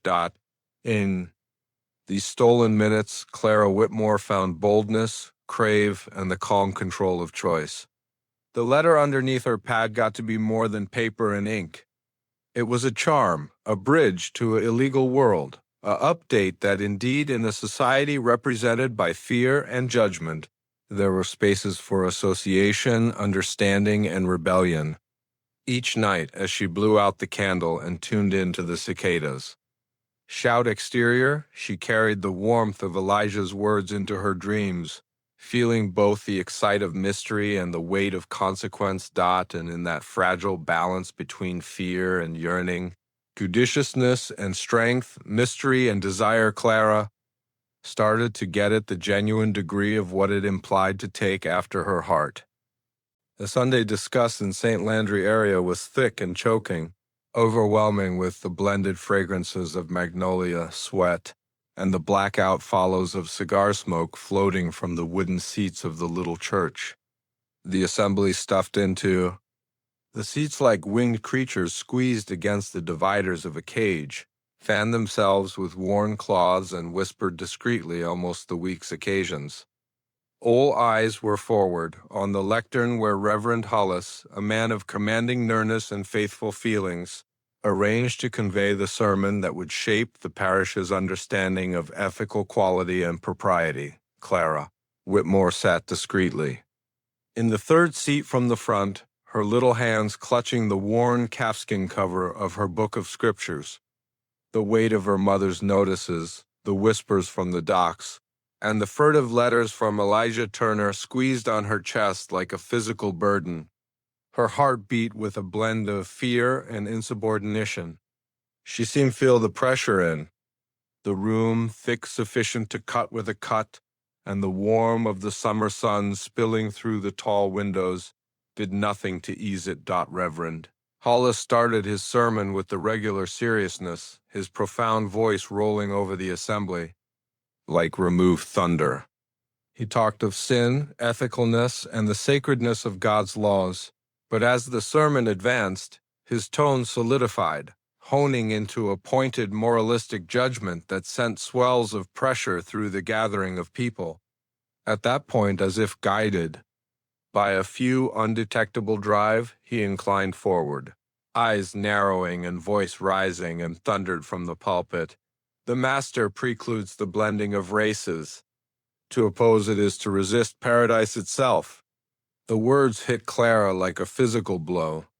Each eye in the church appeared to settle quickly on her, in spite of the fact that none might know the full truth of her considerations or the mystery gatherings she had shared with Elijah Turner. Her hands trembled as she grasped her book of scriptures more tightly, the pages folding marginally beneath her fingers. She felt a cold sweat globule at her forehead, not from the warmth of the summer discuss, but from the chilling weight of Reverend Hollis's condemnation. Around her, parishioners moved uneasily. A few gestured in intense ascension, clutching their hymnals and whispering holy utterances beneath their breath. Others, especially the more youthful ladies and men, maintained a strategic distance from looking at Clara straightforwardly, detecting her unease but uncertain of the reason. Talk, ever present in the ward, would as it were include fuel to the fire if anybody challenged to make the association. The church, a put of revere and ethical direction, had gotten to be in field where judgment was as strong as the preacher's voice, and Clara felt its full drive squeezing down on her. Clara's intellect hustled. She thought of the letter she had covered up underneath her pad, of the stolen minutes by the riverbank, of Elijah's consistent nearness and delicate words. Each memory, each touch, each shared mystery abruptly carried the weight of sin in the eyes of the assemblage. However, in the same breath, she felt a calm resolve shaping inside her, a realization that the exceptionally active feeling of association may not be eradicated by sermons, judgment, or the examination of neighbors. Her look flicked to the stained glass windows, where the light of the sun cast colorful designs over the wooden floor, enlightening the clean particles suspended in the muggy discuss. The pictures of holy people and scriptural scenes, long recognizable to her, appeared to take on a modern weight. They got to be images not as it were of divine specialists, but too of human translation, of the ways in which God's laws had been bent to uphold societal pecking order and racial division. Clara felt a shudder run down her spine, both of fear and calm defiance. Reverend Hollis proceeded, his voice rising with honest fervor.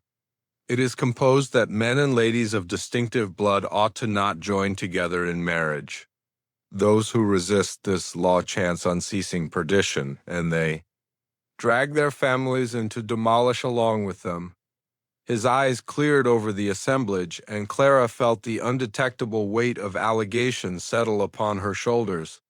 Each word appeared honed by the echoes of history, the bequest of the gracious war, and the profound scars of subjugation that still checked the lives of everybody in the ward, both free and enslaved. Clara's fingers trembled against the calfskin of her book of scriptures. She whispered noiseless supplications, not for pardoning, but for strength. The fear of social demolish clashed brutally with the yearning in her heart, making a storm that made it about outlandish to sit still.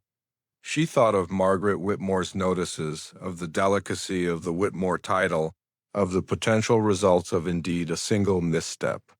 And however, she moreover thought of Elijah Turner, of the warmth of his hand when it brushed against hers by the waterway, of the consistent thoughtfulness in his eyes, and of the letter that lay covered up underneath her pillow a guarantee, of solidarity and assurance in a world that looked for to isolated them. Around her, the assembly mumbled, their voices a murmur against the preacher's rising tirade.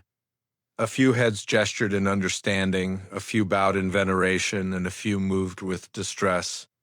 But Clara felt confined in the middle of them, as if she were both show and truant, at the same time bound by desire and freed by mystery information. She realized that the world exterior, the bayou, had no understanding of what she had experienced, of the calm resistance, of the strength required basically to feel, to interface and to envision a life past forced boundaries. As the sermon drew to a near, Reverend Hollis's last words rang out like a chime tolling over the bayou. Repent, for the way of rebellion leads, as it were, to distress. Hold quick to your God-given obligations and turn absent from temptation. Clara brought down her head, her beat still dashing. She felt the weight of investigation lift somewhat as the assemblage started to record out, their quieted whispers trailing behind them like a storm taking off scattered flotsam and jetsam. But the fear did not take off her completely.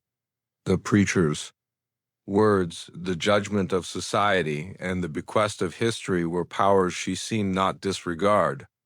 And however, the letter underneath her pad, the memory of Elijah's words, and the calm witness of the bayou reminded her that there was another path, one that required mettle, persistence, and the daringness to trust for a door in a world decided. To preclude it, Clara's hands still shook as she clutched her book of scriptures, not from fear alone, but from the mindfulness of the sensitive adjust she was exploring. In that minute, she caught on that confidence, strength, and a door were interwoven, that standing alone in an ocean of judgment seemed be an act of commitment in itself, and that the bayou, with its quiet, noiseless waters, would continuously keep in mind those who challenged to oppose desire. Indeed, if the world exterior never pardoned them, the church purged, clearing out Clara in the delicate shadows of the seats. She breathed out gradually, letting the pressure deplete from her body. Exterior, the sun plunged lower, casting long fingers of light over the ward, and the cicada's tune rose once more in the muggy evening discuss. The bayou held up past the skyline, noiseless, however knowing, prepared to carry insider facts. Trusts and rebellion into the night. The late evening sun plunged moo over the Louisiana Bayou, portrayed the overwhelm with a wiped-out, brilliant light that gleamed over the dark water and the tangled roots of the cypress trees. Fog floated over the surface, twisting and turning, as in spite of the fact that the waterway itself looked for to conceal the insider facts whispered along its banks. Clara Whitmore strolled cautiously along a contract, sloppy way that avoided the overwhelm, light in hand, her considerations. Dashing with expectation and fear, next to her, Elijah Turner moved with calm certainty, the long strides of his tall outline relentless and consider, each step measured to maintain a strategic distance from the snapping branches and covered-up roots that littered the ground. They had chosen this disengaged spot to talk, to share minutes stolen from the judgmental eyes of St. Landry Ward. The overwhelm, with its stagnant water and turned vegetation, was their sanctuary a put where words may stream openly, where looks held meaning, and where the societal lines, drawn by race and course may, for a brief time, obscure underneath the weight of shared humanity. But that evening, their asylum was compromised. A gather of youthful men, children of accomplished veterans who had battled in the war that had reshaped the South, stood at the edge of the overwhelm, somewhat covered up by the shadows of the cypress trees, their eyes dull and difficult with acquired pride and stewing scorn, taken after the two figures with the unsafe escalated. None challenged approach straightforwardly, for fear of retaliation or encounter. However, their nearness was a noiseless allegation, a update of the results that anticipated those who challenged resist the inflexible rules of their society. Clara felt it to begin with as a chill along the scruff of her neck, a sudden fixing in her chest that set her heart hustling. She looked at Elijah, whose pose remained composed, in spite of the fact that his eyes glinted toward the shadows, noticing the dim shapes moving noiselessly among the trees. "Do you see them?" she whispered, her voice tight with tension, Elijah's. Hand brushed hers briefly, a touch implied to console or maybe then look for contact. "I see them," he mumbled, his tone calm, however edged with caution. "They observe, but they do not approach. For presently we stay unseen." Despite his words, the information of their perception was onerous. Clara seemed to feel the weight of eras of hatred and preference squeezing down upon them, the acquired severity of men whose fathers had battled to protect a world built on imbalance and division. Their whispers, carried over the overwhelm by the sluggish streams of the bayou, appeared to resound in Clara's intellect, shaping a refrain of judgment and scorn that made her beat animate and her hands tremble as they talked in quieted tones. Trading words that felt both unimportant and significant, Clara got to be mindful of the way the discuss had moved. The once warm, muggy breeze presently carried an edge of danger, the stirring of greenery and clears out sounding like the strides of inconspicuous eyewitnesses. Each bird call, each sprinkle in the water appeared opened up the overwhelm itself, lively with pressure, bearing witness to a dramatization that was distant bigger than the two figures who challenged resist tradition along its banks by sunset. The whole area appeared to murmur with rumors and doubt. The youthful men's perceptions were sufficient to light the combustible fuel of prattle, a fierce blaze that spread through the lanes, markets, and churches with astounding speed. By the time the sun sank underneath the skyline, the story had taken shape. The Whitmore young lady, raised in a family of pride and social standing, had been seen in the company of a dark man. The word sin traveled on the lips of vendors, neighbors, and ladies, whispered in passages and over wall, amplified by fear, envy, and the inflexible social codes of the South. Clara felt the impacts instantly. The following morning, she experienced sideways looks at the showcase, quieted mumbles as she strolled past commonplace neighbors and the unobtrusive, cutting investigation of ladies who once welcomed her respectfully. Indeed, far-off colleagues, individuals she scarcely knew, advertised gestures bound with judgment, their eyes glimmering with the information of what she had done, or so they believed. At domestic, the weight was no less extreme. Margaret Whitmore's look, as of now sharp and requesting, presently carried and included escalated, a blend of fear and seethe. "Do you get at what you have done?"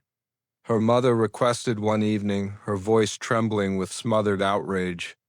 "Every whisper, each look, each misstep will be followed back to you. You chance not, as it were, your notoriety, but the exceptionally standing of our family. The whole ward is talking of your sin, Clara. Can you not see the danger?"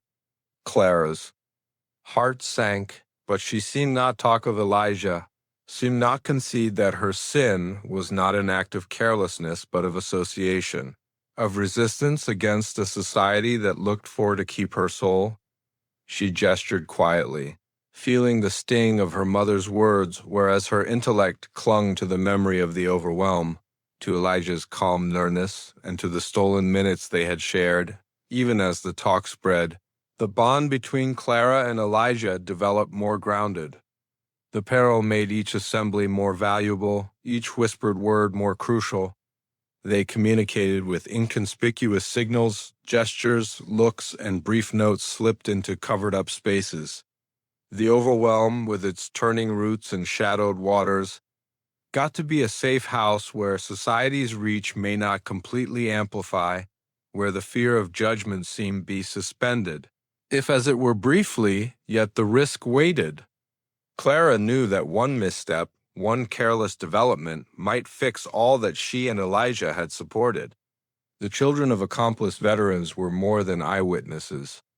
They were authorities of social standards, men who had acquired both the pride and preference of a crushed, however unrepentant culture. Their eyes in the shadows were an update that the world past the overwhelm was unforgiving, that whispers might ended up allegations, and that the delicate string of mystery holding their relationship together was unsafely thin, night after night. Clara lay wakeful, considering of the youthful men observing from the shadows, the developing refrain of talk and the tricky position she presently involved in the ward. The weight of history, partiality, and societal desire squeezed upon her, like a tide debilitating to clear absent the provisional bliss she had found by the riverbank. However, underneath it all, a calm flexibility developed, a assurance to ensure what mattered most, to discover metal in the confront of judgment, and to protect the mystery that the bayou itself appeared decided to keep, and in the overwhelm, where the cypress trees rose like quiet sentinels and the dark waters held the memory of endless whispered insider facts, Clara and Elijah proceeded their gatherings. Each look, each word, each signal got to be an act of resistance, a disobedience against the acquired contempt of men who may not get at a door that challenged to exist over taboo lines. The bayou bore witness to their mettle, and in spite of the fact that the world past seethed with doubt and disdain, the overwhelm remained a haven, keeping their privileged insights secure in the shadowed grasp of its bent roots and persistent waters. The Louisiana sun had fair started its moderate plunge, hanging the bayou in a murkiness of gold and orange, when Elijah Turner returned to his unassuming cabin. The disgust was thick and muggy, loaded with the gritty fragrance of mud greenery, and rotting takes off that clung to the overwhelm. Dragonflies drifted over the water, their translucent wings catching the passing on light, whereas frogs croaked and refrained from covered-up corners of the overwhelm. It was a calm evening, apparently untouched by human brutality. However, the disgust carried an undercurrent of unease. Feeling Elijah seemed feel profound in his bones. As he drawn nearer the cabin, his eyes fell upon a little piece of paper nailed roughly to the entryway. The words, scribbled in rugged letters and spread by the warm and mugginess, read, Leave or be dragged into the swamp. The rough penmanship passed on the danger with an unmistakable clarity. Elijah's heart enlivened, his fingers fixing on the handle of the cabin entryway. He had known the perils of this illegal companionship, caught on the dangers inalienable in crossing the inflexible lines of race, course and respectability that ruled St. Landry Ward, but the promptness of this warning so crude, so tangible sent a chill through him. The overwhelm, as of now a noiseless witness to endless insider facts, had a long history of gulping those who resisted its community's implicit laws. Bodies had been found tangled in cypress roots, cleared absent by the moderate, unavoidable drag of dark waters. Elijah's intellect hustled, envisioning the repulsions whispered around since childhood, stories of men and ladies who had vanished into the bayou for brave to challenge societal dictates. He considered the note carefully, looking for fingerprints or any sign of the delivery person. None were apparent, as it were the unrefined letters carved with ponder care and noxiousness. Each intuitive told him that this was not sit-out-of-gear risk. The children of accomplice, veterans, or other area, men who prided themselves on implementing Southern codes of honor, had cleared out a caution that was both individual and open. They had chosen him as the target, the man who challenged to talk, chuckle, and walk nearby a white lady, to oppose centuries of expectation inside the cabin. Elijah paced gradually, the floorboards squeaking beneath his weight. He thought of Clara, of the letters they had traded, of the stolen minutes by the riverbank.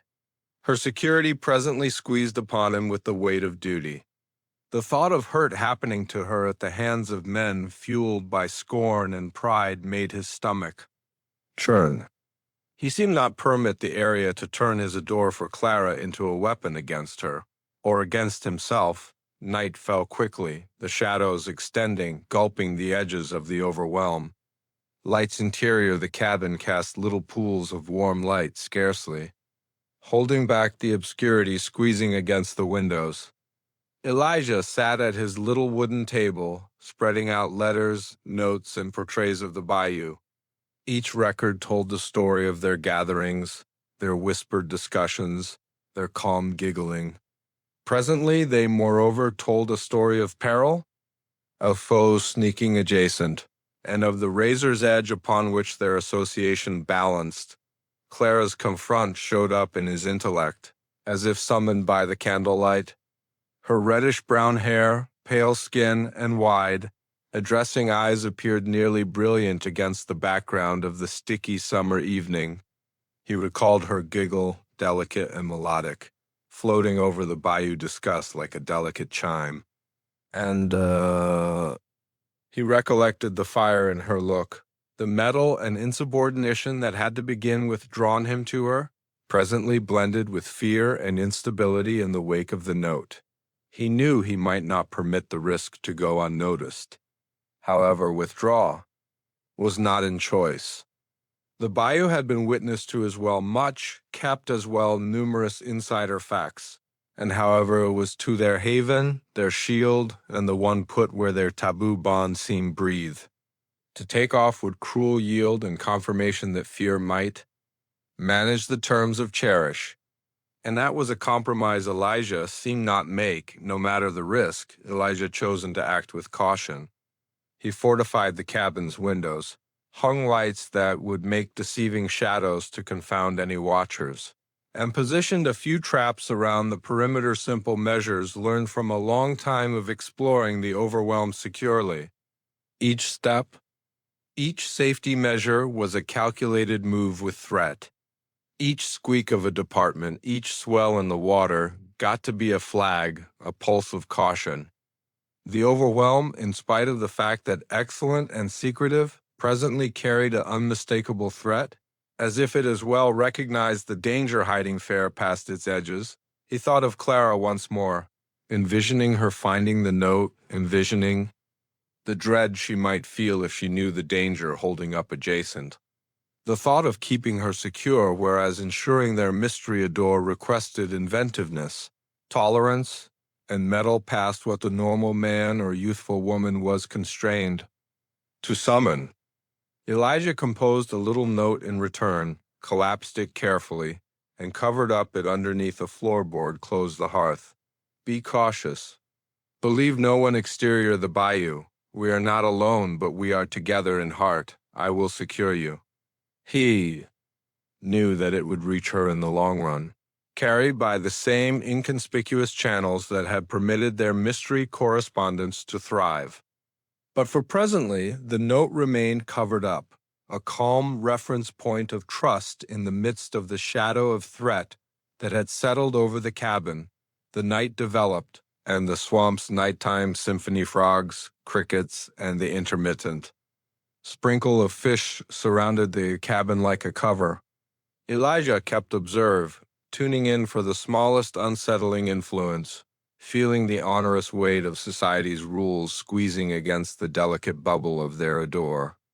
Exterior, the note on the entryway stirred faintly in the wind, a update that threat was never distant, that the eyes of the ward were sharp, and that the bayou, in spite of the fact that quiet had long been a put where equity, retaliation, and mystery entwined in ways not one or the other law nor confidence might completely govern Dot in the stillness.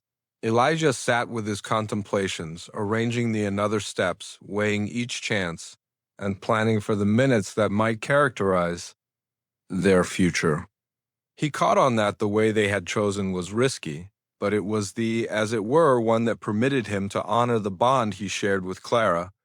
And as the candle flashed moo, casting long shadows over the cabin dividers, he felt the noiseless guarantee of the bayou around him, a witness, a gatekeeper, and a partner in the perilous move of illegal adore that extended over the cloudy waters and shadowed banks of Louisiana. The night hung over the bayou like an overwhelming window ornament, dim and choking however lively with the sounds of concealed animals. Cicadas murmured in the trees, frogs croaked from the damp banks, and the incidental sprinkle of angle breaking. The dark water resounded through the stillness. Clara Whitmore stood on the edge of the overwhelmed close Elijah's cabin, her light casting trembling shadows on the moss-draped cypress trees. Sweat ran down her sanctuaries from the muggy summer discuss. However, the tremor in her hands came not from warmth, but from the fear that coiled in her chest like a serpent. Elijah Turner stood next to her, tall and consistent in spite of the fact that the weight of the letter, the danger on his entryway, and the information of what anticipated them past the overwhelm squeezed intensely on his shoulders. He had learned long back to explore the misleading waters of the bayou, but nothing in his encounter might completely plan him for the risk postured by a community decided to rebuff a door that crossed racial lines. Clara's look met his, immovable, in spite of the fear stewing in her chest. "I will not turn absent, Elijah," she said, her voice trembling but unfaltering. The words carried the crude genuineness of a heart denying to be shackled by fear. "They can debilitate us, observe. U.S. whisper almost us, but I will not stow away." "Not any more," Elijah's jaw fixed. He had expected metal, but he too caught on the gravity of her announcement. Each minute went through together presently was a move with threat, each look and word a potential start that seemed touch off the anger of the ward. However, in her eyes he saw a fire that might not be quenched, assurance that requested conviction, that requested activity, and that requested love. Clara ventured closer, bringing down her light so its shine lit up her. "Confront." "We can leave," she whispered, scarcely capable of being heard over the refrain of the overwhelm. "New Orleans, or indeed more distant north. Any place the bayou's whispers cannot reach us. Any place they cannot control what we select. To do with our lives." Elijah faltered, knowing well the risk that went with elude. Streets were unsafe, lined with men who upheld society's unwritten laws with brutal proficiency. The assist north they traveled, the more flexibility they might gain, but moreover, the more questions they would confront. Secure section was not insured, and revelation might cruel passing or detainment for both of them. He had learned in the long time since taking off modern Orleans that partiality and savagery might take after indeed those born free. The risk on his cabin entryway was a chilling update that society's careful eyes amplified past the swamp. "Clara," he said at long last, his voice moo and cautious, "you don't get it what clearing out would cruel. Each mile absent from. Here, each step toward opportunity carries peril. Streets are observed, towns are suspicious, and people do not pardon. They rebuff what they cannot control." But Clara's hands come to for his, grasping them solidly. "I understand," she said, her voice furious and faithful. "But I would, or maybe chance the street than live beneath their fear until the end of time. I would, or maybe hazard everything than deny what I feel. You instructed me that metal is not the non-appearance of fear, Elijah, it is acting in spite of it. At that point, let us be gutsy, together." He looked her eyes, perusing the assurance, the belief, and the frantic trust reflected there. Her words were a demulcent and a challenge, pushing him toward a choice he had delayed for distant as well long. He knew that wavering seemed fetched them both more than any street ever might. The bayou had as of now borne witness to their association, and presently, more than ever, it appeared to call them forward. Encouraging them to act some time recently, others closed in on the delicate bubble of mystery that had secured them in. This way Elijah breathed out gradually, letting the pressure take off his body in a measured discharge. "Very well," he said, his hand brushing tenderly over hers. "We arrange carefully. We move cautiously. We do not belittle the eyes of this parish or the threats that anticipate past it, but if you genuinely wish to take off, we will take off together." They sat down on a fallen log, the cool surface squeezing against their thighs, and started to talk in whispers, laying out courses, secure safe houses, and conceivable partners. Clara's information of the stream and neighborhood geology combined with Elijah's encounter exploring the bayou and understanding the inconspicuous streams of peril, permitted them to arrange with the exactness born of need. Each step was weighed, each choice considered with care, yet indeed as they talked of elude, the weight of what they were clearing out behind squeezed on them. The Whitmore title, Margaret's notices, the companions and family who would never understand the shadows of their past clung to them indeed as they imagined of opportunity. And still, each whispered arrange fortified the bond between them, strengthening the implicit guarantee that not one or the other would desert the other. No matter the risks, the night developed around them, the bayou lively with unpretentious development. Frogs jumped from lily cushion to lily cushion, owls hooted from the treetops, and someplace in the separate, a coyote's cry resounded over the dark water. The overwhelm, ever understanding, bore witness to their discussion, its bent roots and shadowed banks a noiseless accomplice in the creation of a modern life, a brave resistance against the laws of society. Clara inclined her head against Elijah's. Bare for a minute, finding consolation in his relentless nearness, feeling the warmth of his hand against hers. "We can do this," she whispered, more to herself than to him. "We will be free, Elijah. We will discover a put where our cherish is not sin, where our lives are not directed by whispers and fear." He gestured, squeezing a delicate kiss to her sanctuary. "We will," he said, "but we must move with caution. Boldness is not careless. Flexibility requests persistence, mindfulness, and procedure. The world exterior this overwhelm is not pardoning, Clara, but together we have a chance." The candle of trust burned shinning between them, lighting up the way they seemed take indeed as haziness squeezed near on all sides. To begin with time, the fear of disclosure and threat did not feel paralyzing. It got to be the pot in which their bond was reinforced, a test of boldness and cherish that not one or the other may ignore. By the time they rose from the log, the overwhelm was a living shadow, a night thick and nearly choking, however lively with plausibility. They strolled back to Elijah's cabin in quiet, each step measured, hearts beating in couple, minds as of now turning over the plans they would actualize, the streets they would take, and the flexibility they would claim. The bayou, noiseless, witness to incalculable privileged insights, appeared to grasp them in its shadowed grasp, securing and encouraging them forward. Indeed, as the perils of the ward waded past the cypress trees in that calm, sticky night, Clara and Elijah Turner caught on that the street ahead would be unsafe, filled with dangers both obvious and covered up. However, the crave for opportunity, for a door, and for the right to select their claimed lives exceeded fear. And in that choice, they found a strength that might not be directed by the laws of men or the whispers of a little careful ward. The sky over the Louisiana Bayou had turned a bruised, savage purple, rolling with the guarantee of a summer storm. Thunder split over the removed cypress trees, shaking the takes off and blending the stagnant water of the overwhelm.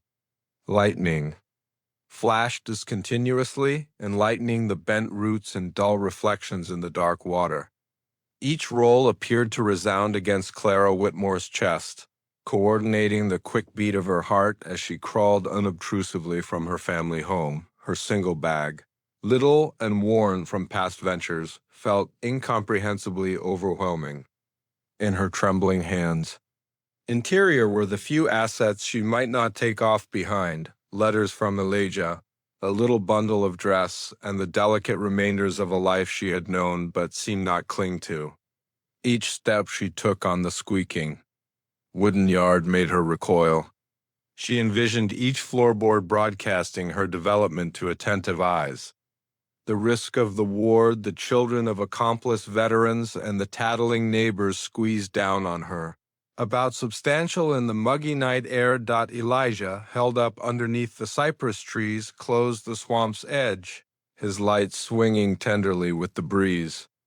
His tall figure was half hidden by shadows, the incidental streak of lightning laying out his outline in stark alleviation. His eyes, dim and unfaltering, filtered the encompassing overwhelm as if anticipating the exceptionally disgust to sell. Out them, the far-off calls of owls and the stir of takes-off in the rising wind appeared to increase the pressure, making the night feel lively with carefulness and threat. As Clara drew nearer, their eyes met. The lantern's dim light caught the dampness on her forehead, the glimmer of fear and resolve in her look. Without a word, she permitted herself to be pulled into Elijah's arms. The grasp was brief but electric, a collision of yearning and franticness, a minute suspended in time. Lightning flashed overhead, stark and rough, casting a short-lived, ghastly gleam on their entwined figures. The storm itself appeared to recognize the insubordination of their adore, cautioned them with thunder, however, enlightening their strength and stark clarity. Elijah held her firmly for a minute, whispering consolation into the muggy discuss. "We move rapidly, carefully," he mumbled. "One misstep, one see from the off-base eyes, and it might be over sometime recently it starts. Are you certain you're ready?" Clara gestured, squeezing her cheek against his chest. "I have never been more certain of anything," she said, her voice moved but immovable. "I would or maybe confront the perils of the street with you than remain behind and live beneath their fear forever." The bayou around them appeared to move in reaction to their assurance. Water undulated quietly, reflecting the staccato flashes of lightning, whereas shadows of cypress trees extended and turned over the overwhelm, making a normal passage that would shield them from prying eyes. Each winged creature, creepy, crawly, and frog showed up to hold its breath, as if mindful that something exceptional was unfurling in the profundities of the southern night. Elijah balanced the strap of a little travel bag thrown over his bear. Containing the few basics he seemed bring food, a jar of water, and a little outline of courses driving north through Louisiana, avoiding towns likely to harbor unfriendly eyes. Each thing, each step had been fastidiously arranged, but the unusualness of human carefulness made him tense. He had learned that indeed a single misinterpretation in the bayou might be deadly. Together, they slipped unobtrusively through the thick underbrush, the waterlogged ground sucking at their boots with each step. Rain started to drop gently To begin with, a tender patter on clears out and branches at that point rapidly escalates as the storm progressed, drumming against the canopy over and splashing them in a cool, persistent deluge. The rain obscured the scene, veiling their developments and suppressing sounds. However, it moreover made the overwhelm tricky, with covered-up roots and elusive mud debilitating to sell out them at each turn, their way driven along a conduit that turned through the cypress trees like a wind, the dark water reflecting the staccato flashes of lightning. They moved quietly, hand in hand, hearts beating not as it were from fear, but from invigoration. Each stir in the trees, each far-off yell or streak of development in the haziness, undermined to uncover them, however each minute of risk fortified. Their assurance to press forward, Clara's contemplations meandered briefly to the Whitmore bequest, to her mother's strict look, and to the life she was clearing out behind. The weight of a long time went through beneath strict Southern codes. The persistent talk of neighbors and the choking desires of her course squeezed upon her. However, none of it exceeded the crave to be free with Elijah, to step into a world of plausibility. In any case, unsafe or uncertain. Lightning flashed once more, lighting up the overwhelm in brilliant silver, uncovering the bent, contorted roots of cypress trees, the glimmer of water, and the approaching shadows that might conceal watchers or predators.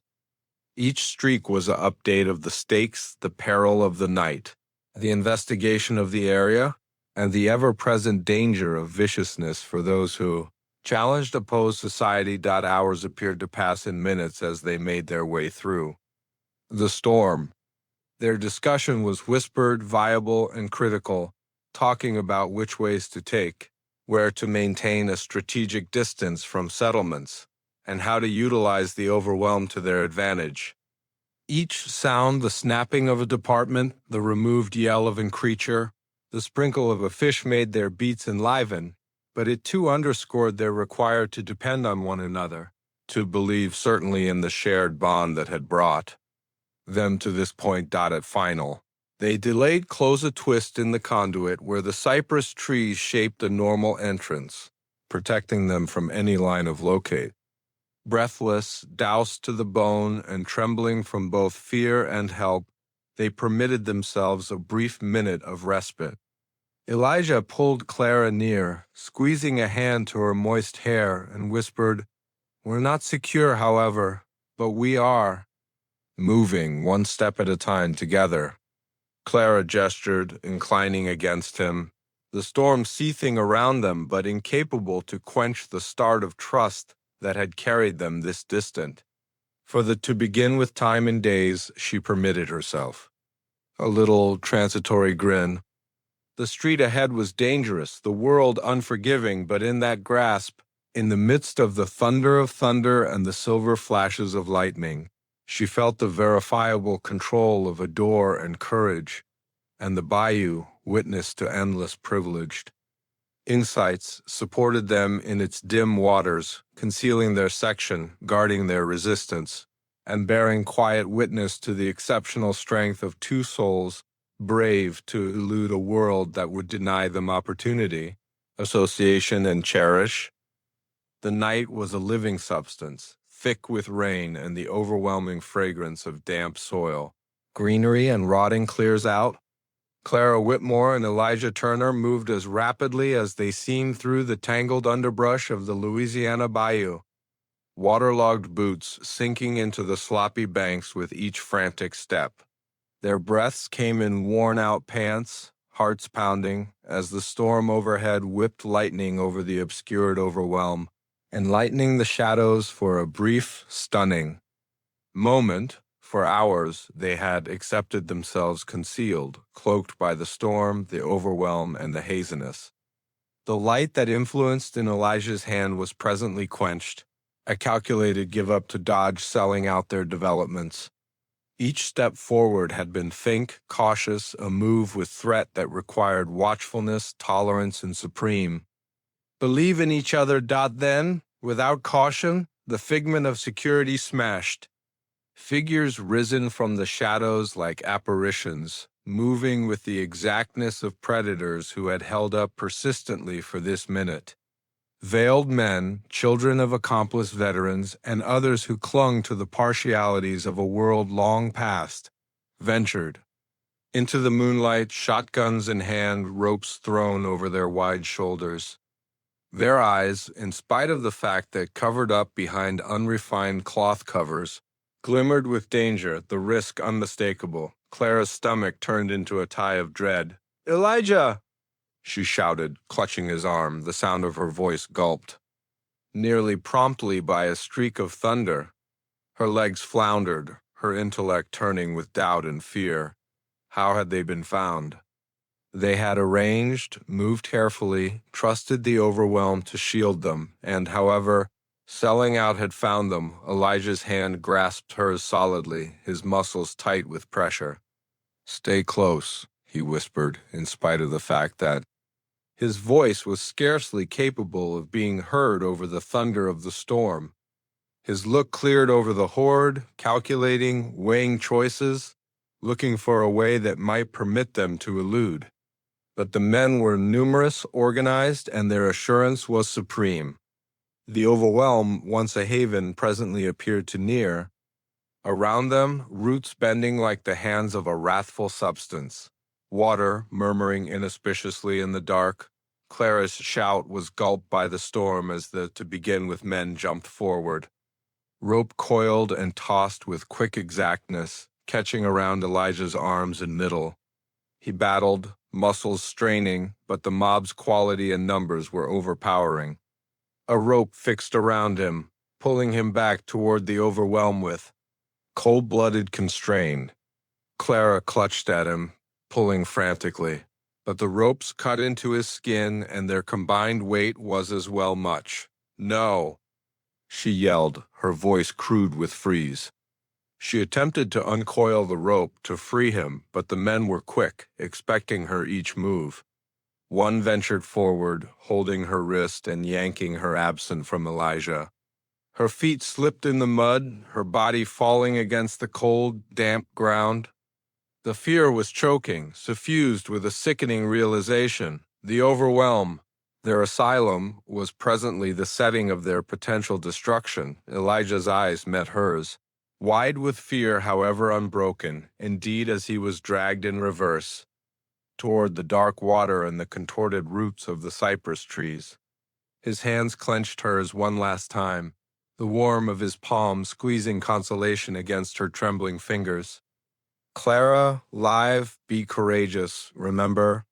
His voice was cut off by a gunshot of caution, a flag, or maybe the brutal accentuation of fate, and the storm appeared to thunder in ascension, shaking the overwhelm as if the sky itself bore.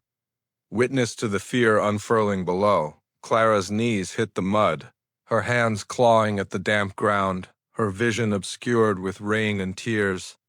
She attempted to take after, to reach Elijah, but the mob's positions squeezed in, pushing her in reverse, blocking her way.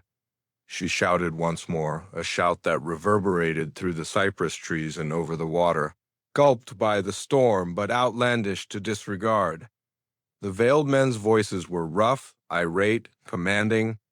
They yapped orders and snickered unfeelingly, dragging Elijah closer to the swamp's dim, Holding up waters. The overwhelm, so frequently a defensive substance, presently appeared complicit in the frightfulness.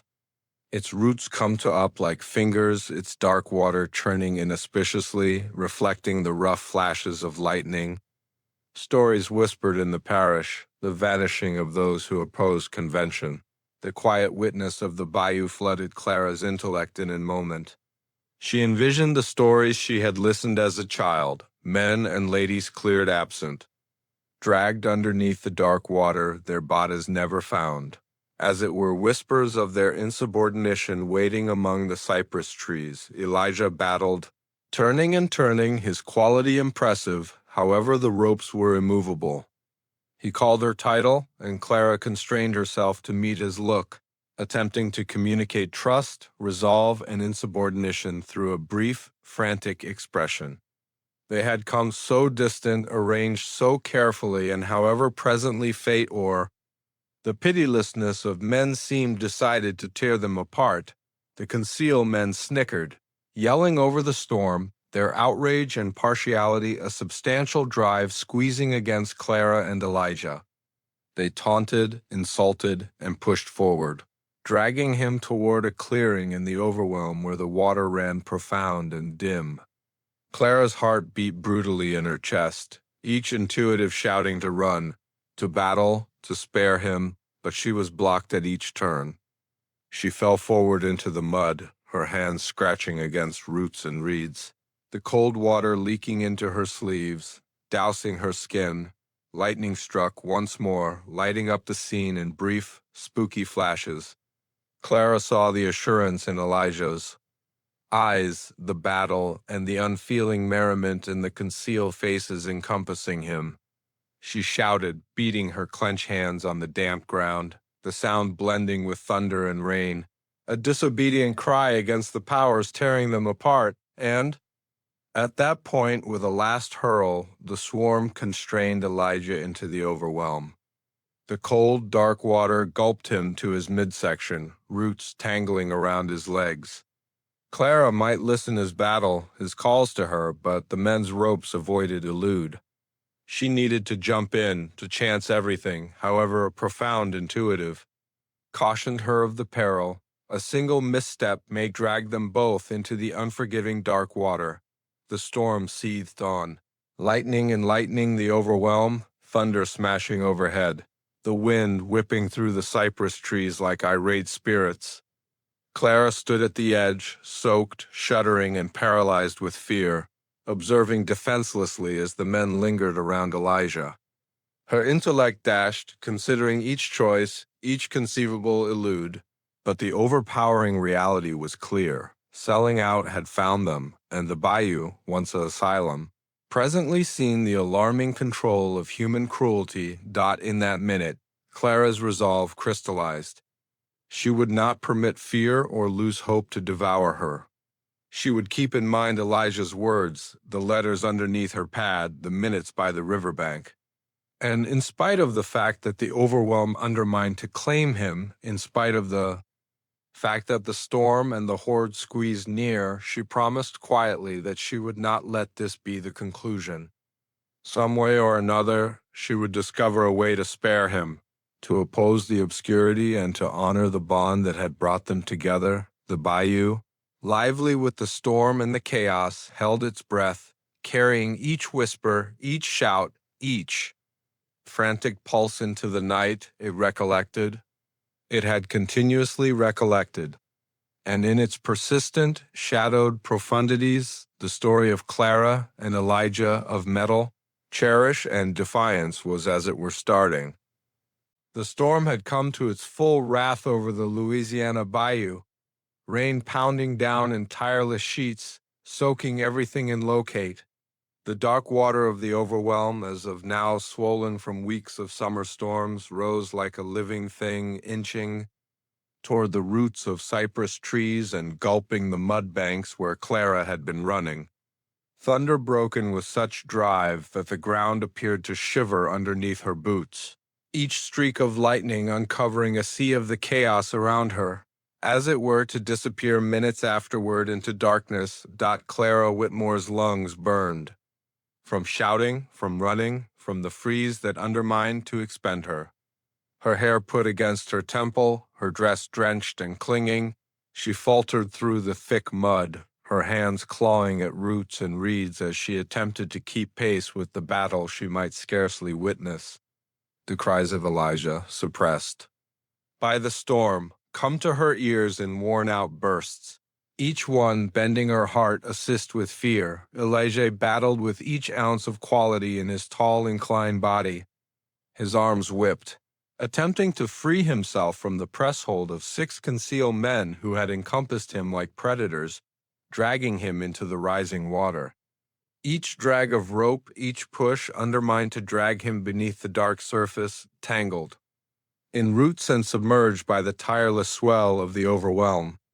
His voice, crude with exertion and fear, called Clara's title, penetrating the storm. However, she seemed not reach him. The rain poured without kindness, shaping rivulets that ran through the sloppy banks, blending with the sweat and fear of the battle.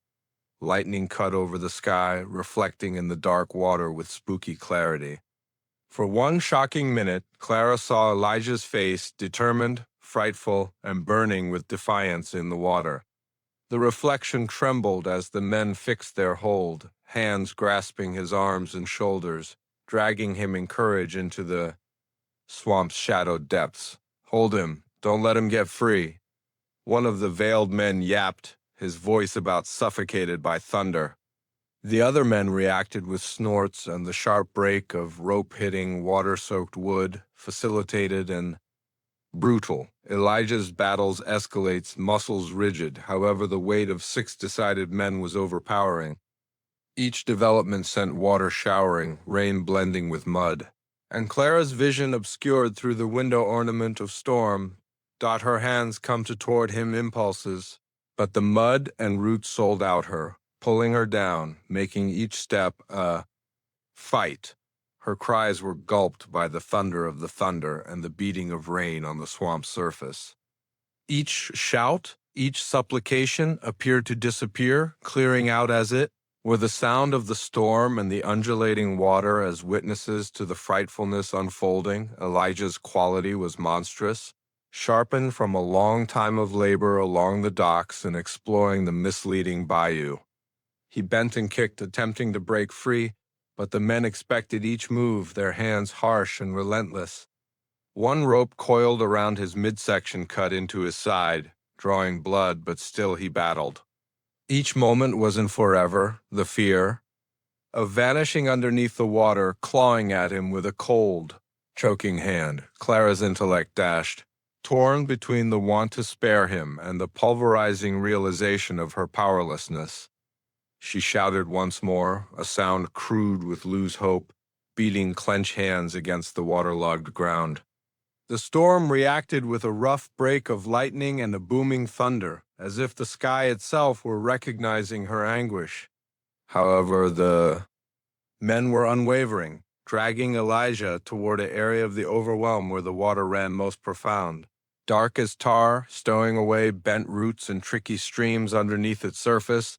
For a transitory minute, Clara's eyes bolted with Elijah's, and she saw not fair fear but insubordination, a noiseless guarantee that he would not provide up no matter what anticipated him. The reflection of his confront in the dark water sparkled with the storm's light, a spooky picture that appeared nearly untouchable. At that point, hands surged, rope fixed, and he was pulled beneath the surface, vanishing from sea. Clara's shout was cut brief as depletion, fear, and the chaos of the storm overpowered her senses. Her knees gave way in the mud, water rising around her boots, cold and choking.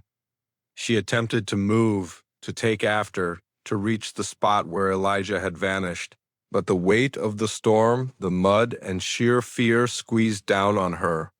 She sank to the ground, her body trembling wildly, lungs hurling, tears blending with the rain that drenched her confront. The thunder of the thunder, the slap of water against roots, the snorts and yells of the horde. all collided into a cacophony that cleared out her intellect spinning dot, then, as if the world itself had drawn a pitiless shade over her faculties, Clara swooned. Her body collapsed against the damp ground, her vision expended by haziness.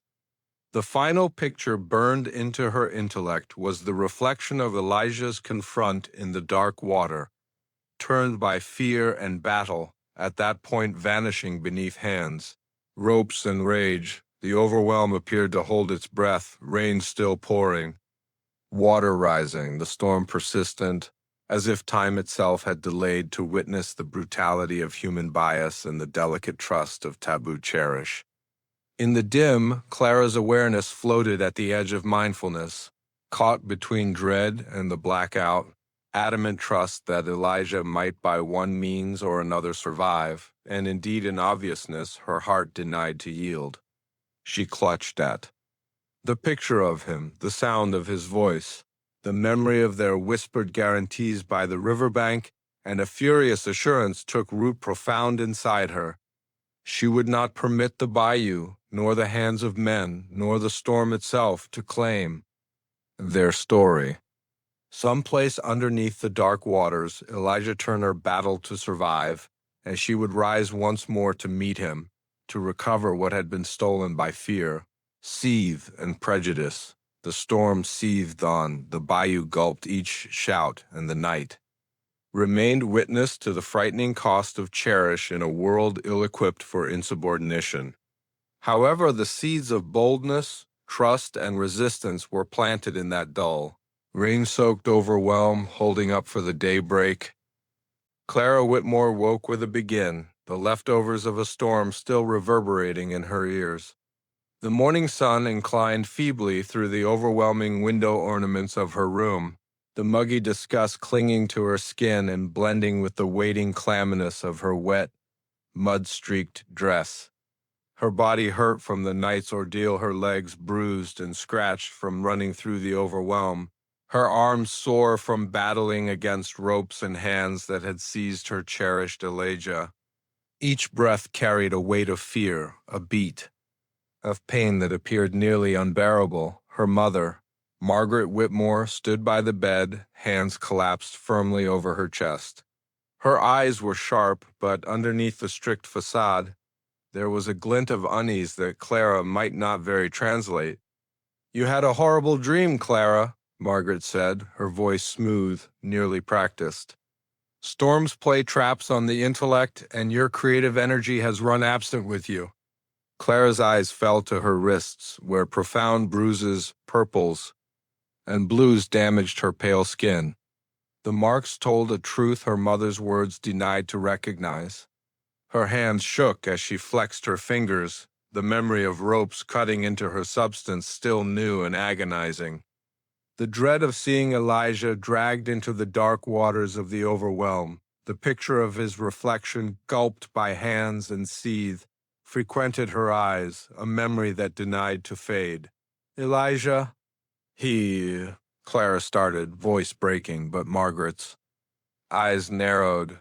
"Do not talk of it," her mother hindered, a tinge of fear veiling itself as outrage.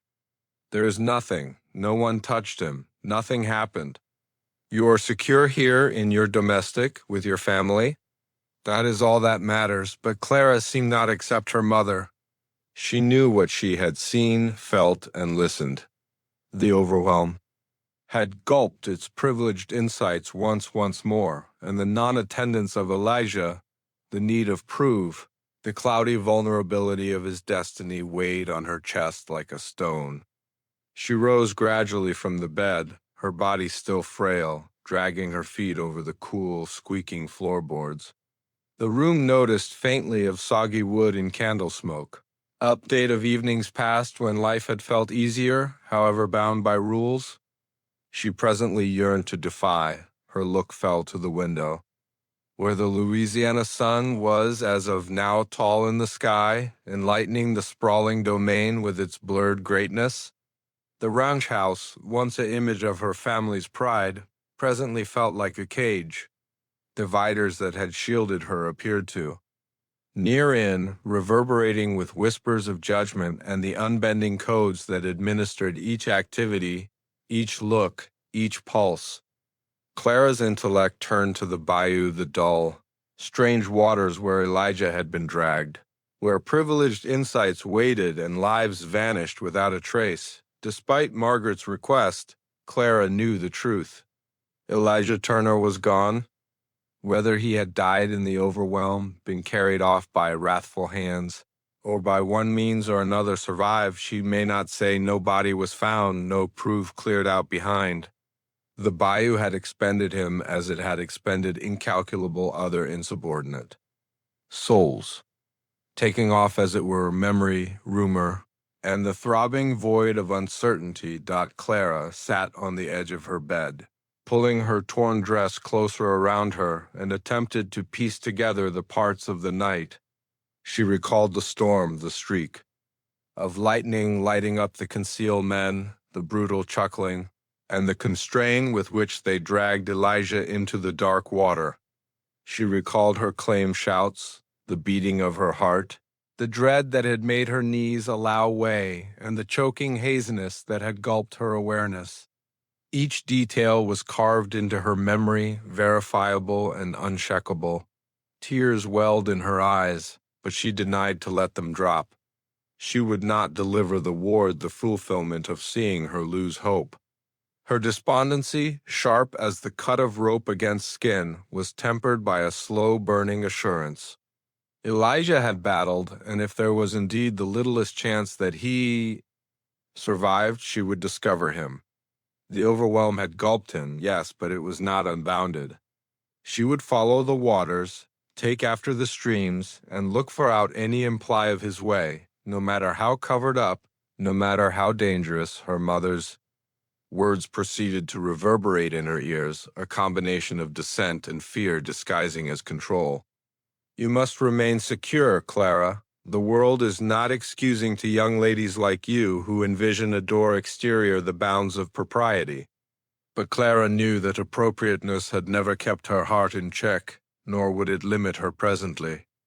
A door, taboo, in spite of the fact that it was, requested activity, requested boldness, requested rebellion, and she would not permit fear to direct her choices. Rising completely, Clara moved to the window and gazed out at the bayou. The sun glimmered off the water, silver and quiet, stowing away its covered-up perils underneath. She may nearly listen. The echoes of the night, the battle, the yells, the sound of Elijah's defiance, and a shudder ran down her spine.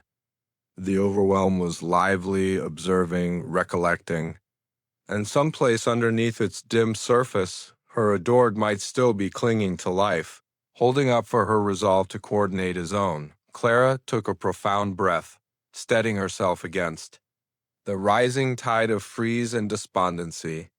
She would accumulate what she may, maps of the overwhelm, arrangements, and anything partners she seemed believe. Each step would be cautious, measured, but tireless. The world exterior, the Whitmore domain, was unforgiving, yes, but she had learned to explore it, to peruse the streams of threat and opportunity alike. If Elijah survived, she would discover him. If he did not, she would honor him and their resistance. In anything way she could dot as she started to dress in more down-to-earth clothing, wrapping a scarf around her soggy hair and binding durable. Boots over her sore feet, Clara permitted herself a single, noiseless guarantee. She would not stay an inactive eyewitness in her claimed story. The bayou had gulped inside her facts some time recently, but it had never known the perseverance of a heart driven by cherish, by strength, by need. She would rise, she would move, and she would go up against the shadows that had stolen him from her sight. The house around her was calm, the workers maintaining a strategic distance from her eyes, the divider soaks in the unbending etiquette of Southern life. Margaret proceeded her endeavors to uphold regularity, talking in clipped tones, reminding Clara of her obligations, her commitments. But Clara, as it were, gestured, a little courteous cover covering the assurance stewing underneath. Her intellect was, as of now, hustling, calculating, following the ways she might take, considering partners who might help her, and planning for the perils of the overwhelm and beyond. She looked once more toward the bayou, its dim waters reflecting the pale morning light, misleadingly calm after the storm. The memory of Elijah's confront underneath the dark water burned in her intellect, a steady, driving constraint. Someplace he was out there, and Clara Whitmore would not rest until she found him. The bayou had gulped its insider facts once. More, but she was decided to pry them from its profundities.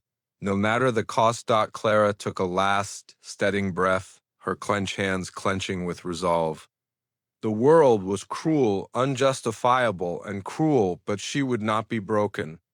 Elijah Turner was out there, and the bayou would bear witness to her boldness, to her rebellion, and to the ardor that denied to be quieted by fear, preference, or obscurity. Months passed like a moderate tide over the Louisiana Bayou, the onerous warm of summer giving way to the moist, brilliant fog of early harvest time.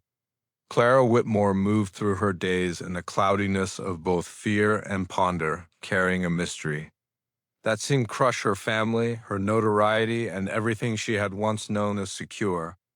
The child developing inside her was both an image of taboo cherish and a guide of trust, a minor, living confirmation to a bond that resisted the unbending rules of race, lesson, and Southern propriety.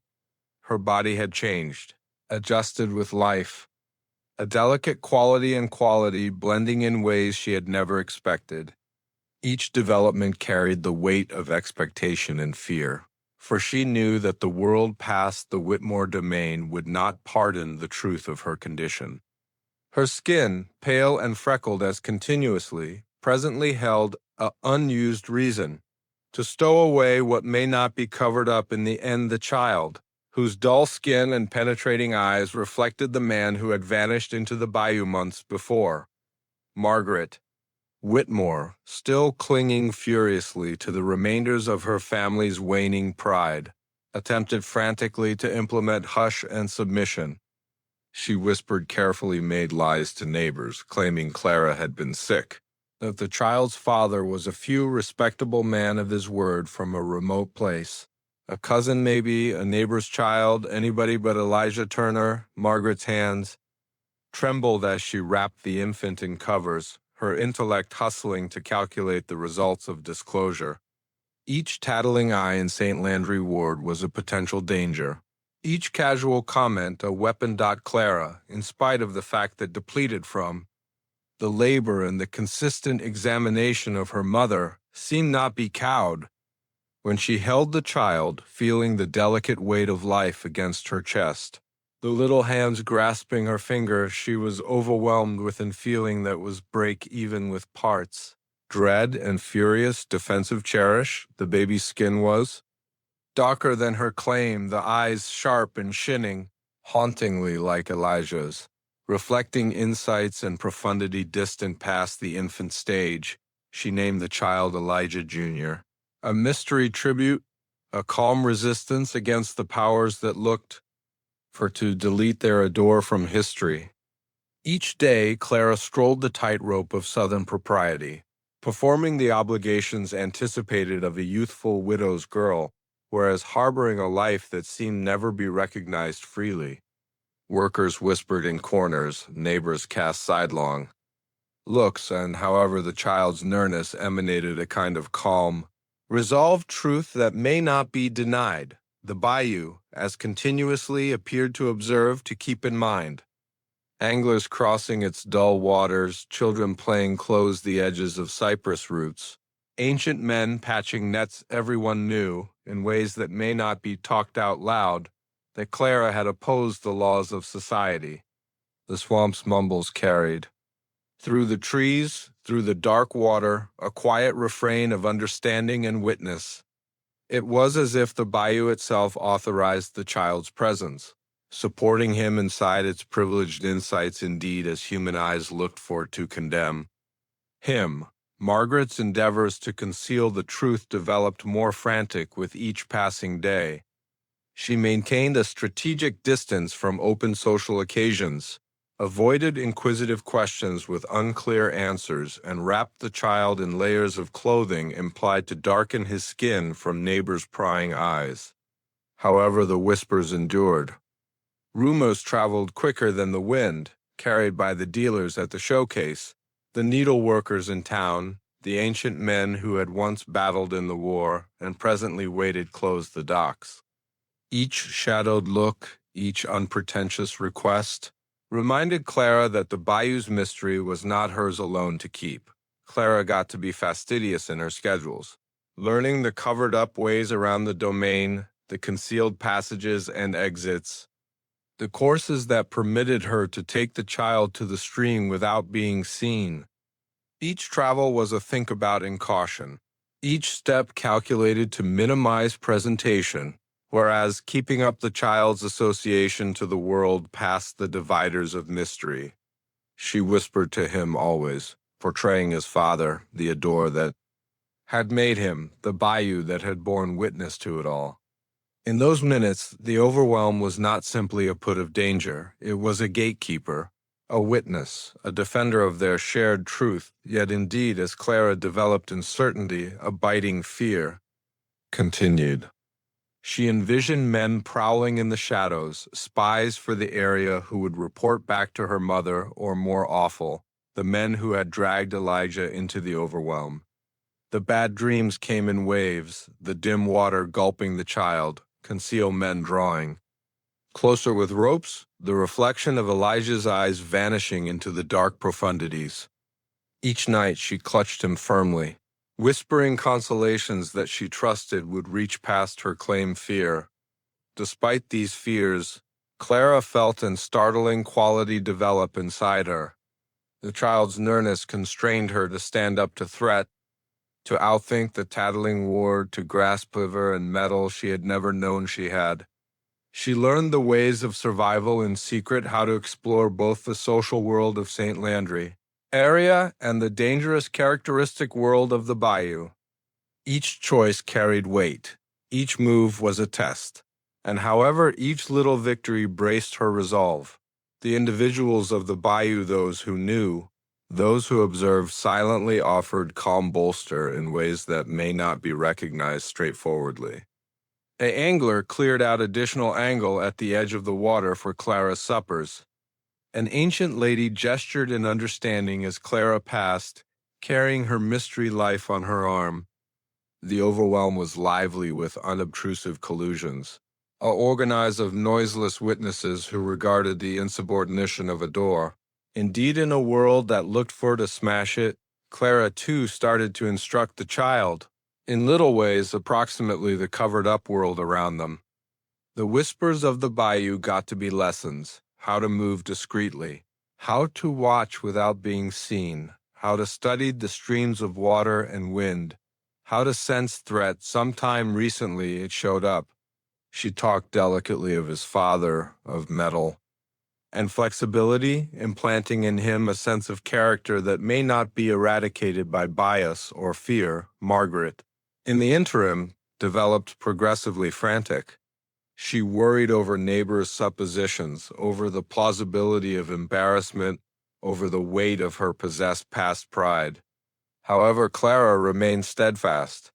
Each showdown with her mother, each endeavor at concealment reinforced her assurance.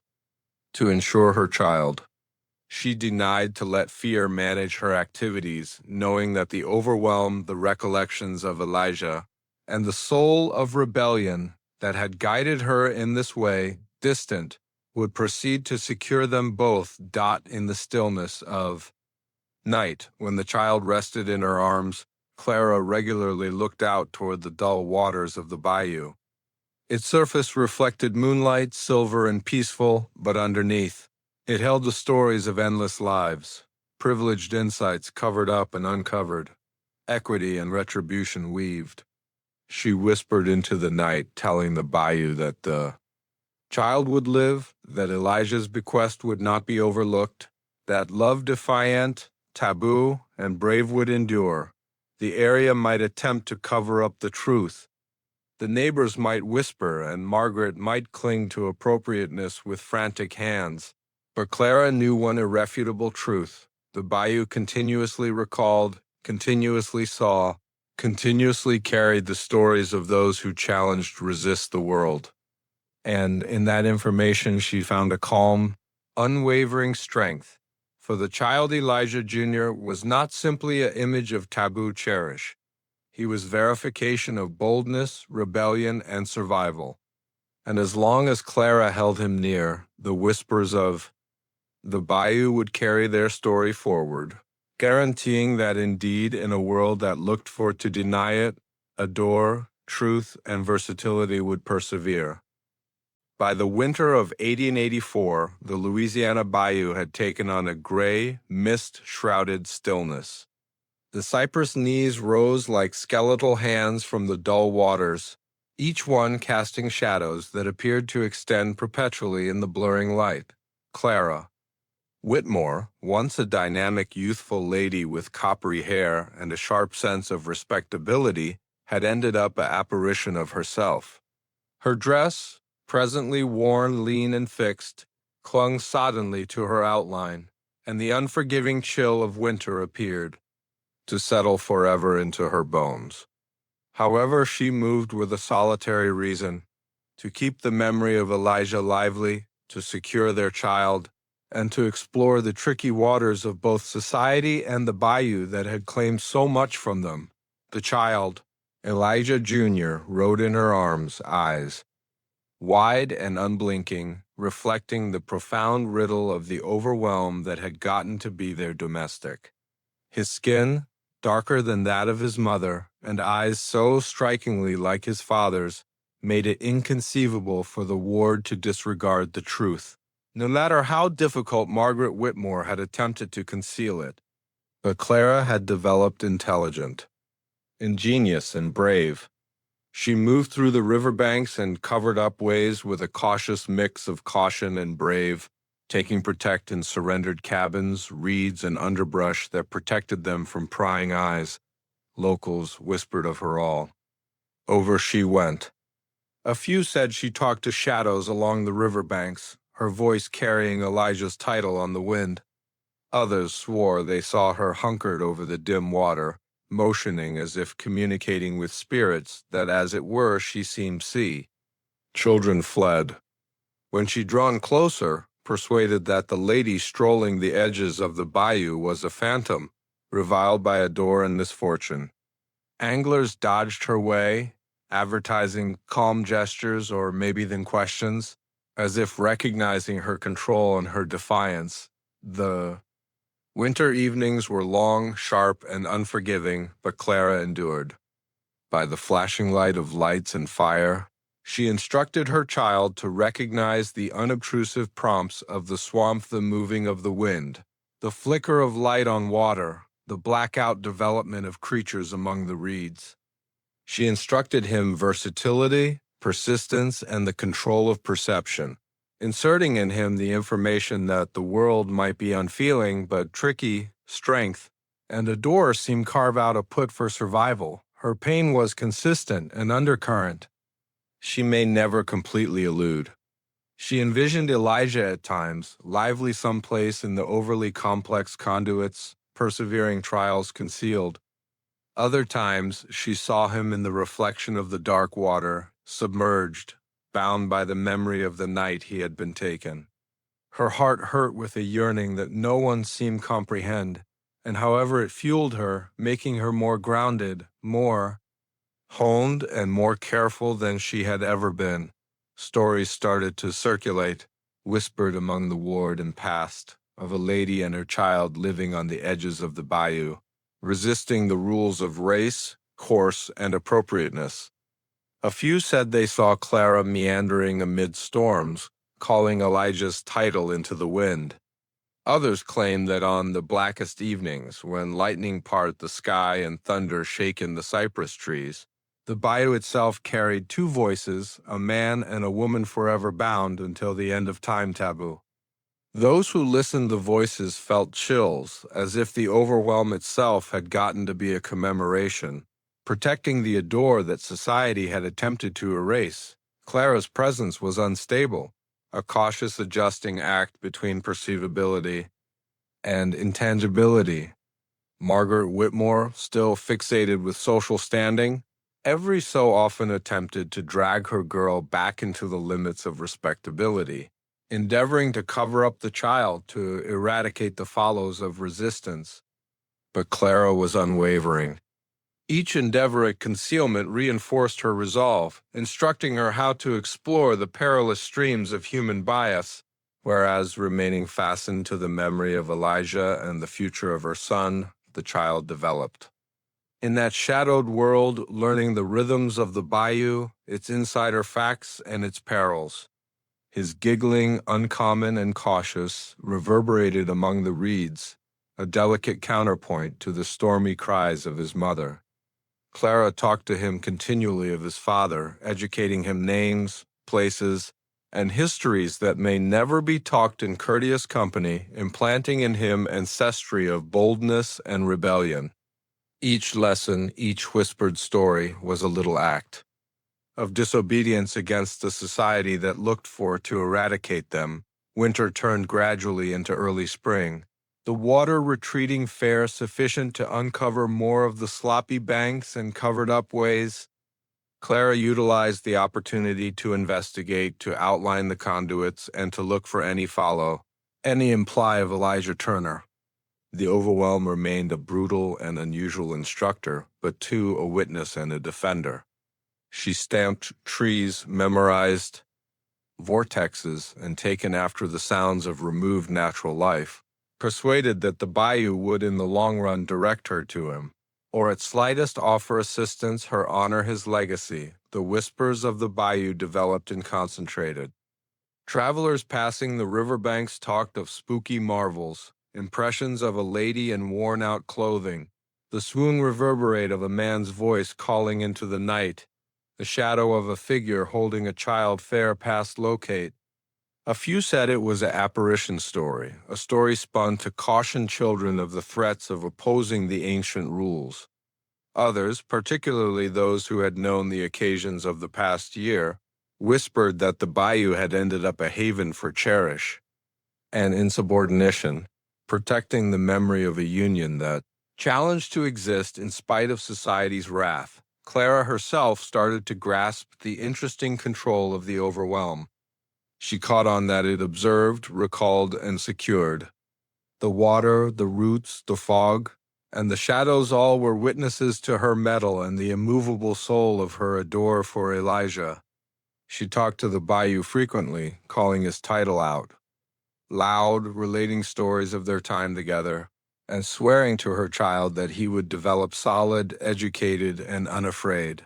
Indeed, in a world that looked for to smother him, despite confinement, Clara's soul solidified. She learned to move noiselessly, to examine the unpretentious signs of human nearness, to dodge the perils that had taken Elijah from her.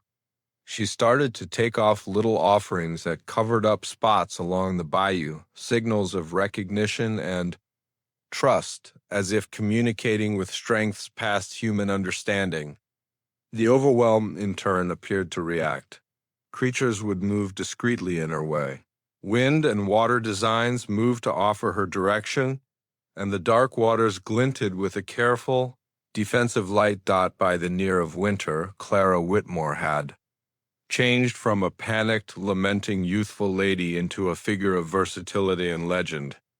The area might whisper, neighbors might hypothesize, and her mother might reprove, but none might touch the bond she carried inside her heart and inside her child.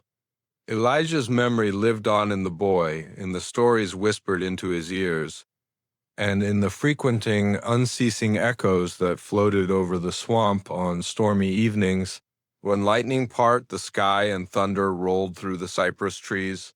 Those who challenged approached the riverbanks swore they may listen to two voices, the man and the woman forever bound, calling over time and water, denying to be overlooked.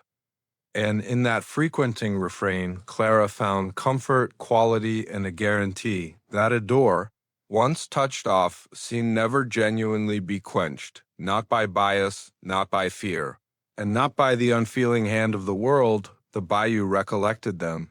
It continuously did. And in its shadows, in its whispers, the bequest of Clara and Elijah lived on, insubordinate, unceasing, and incomprehensibly human.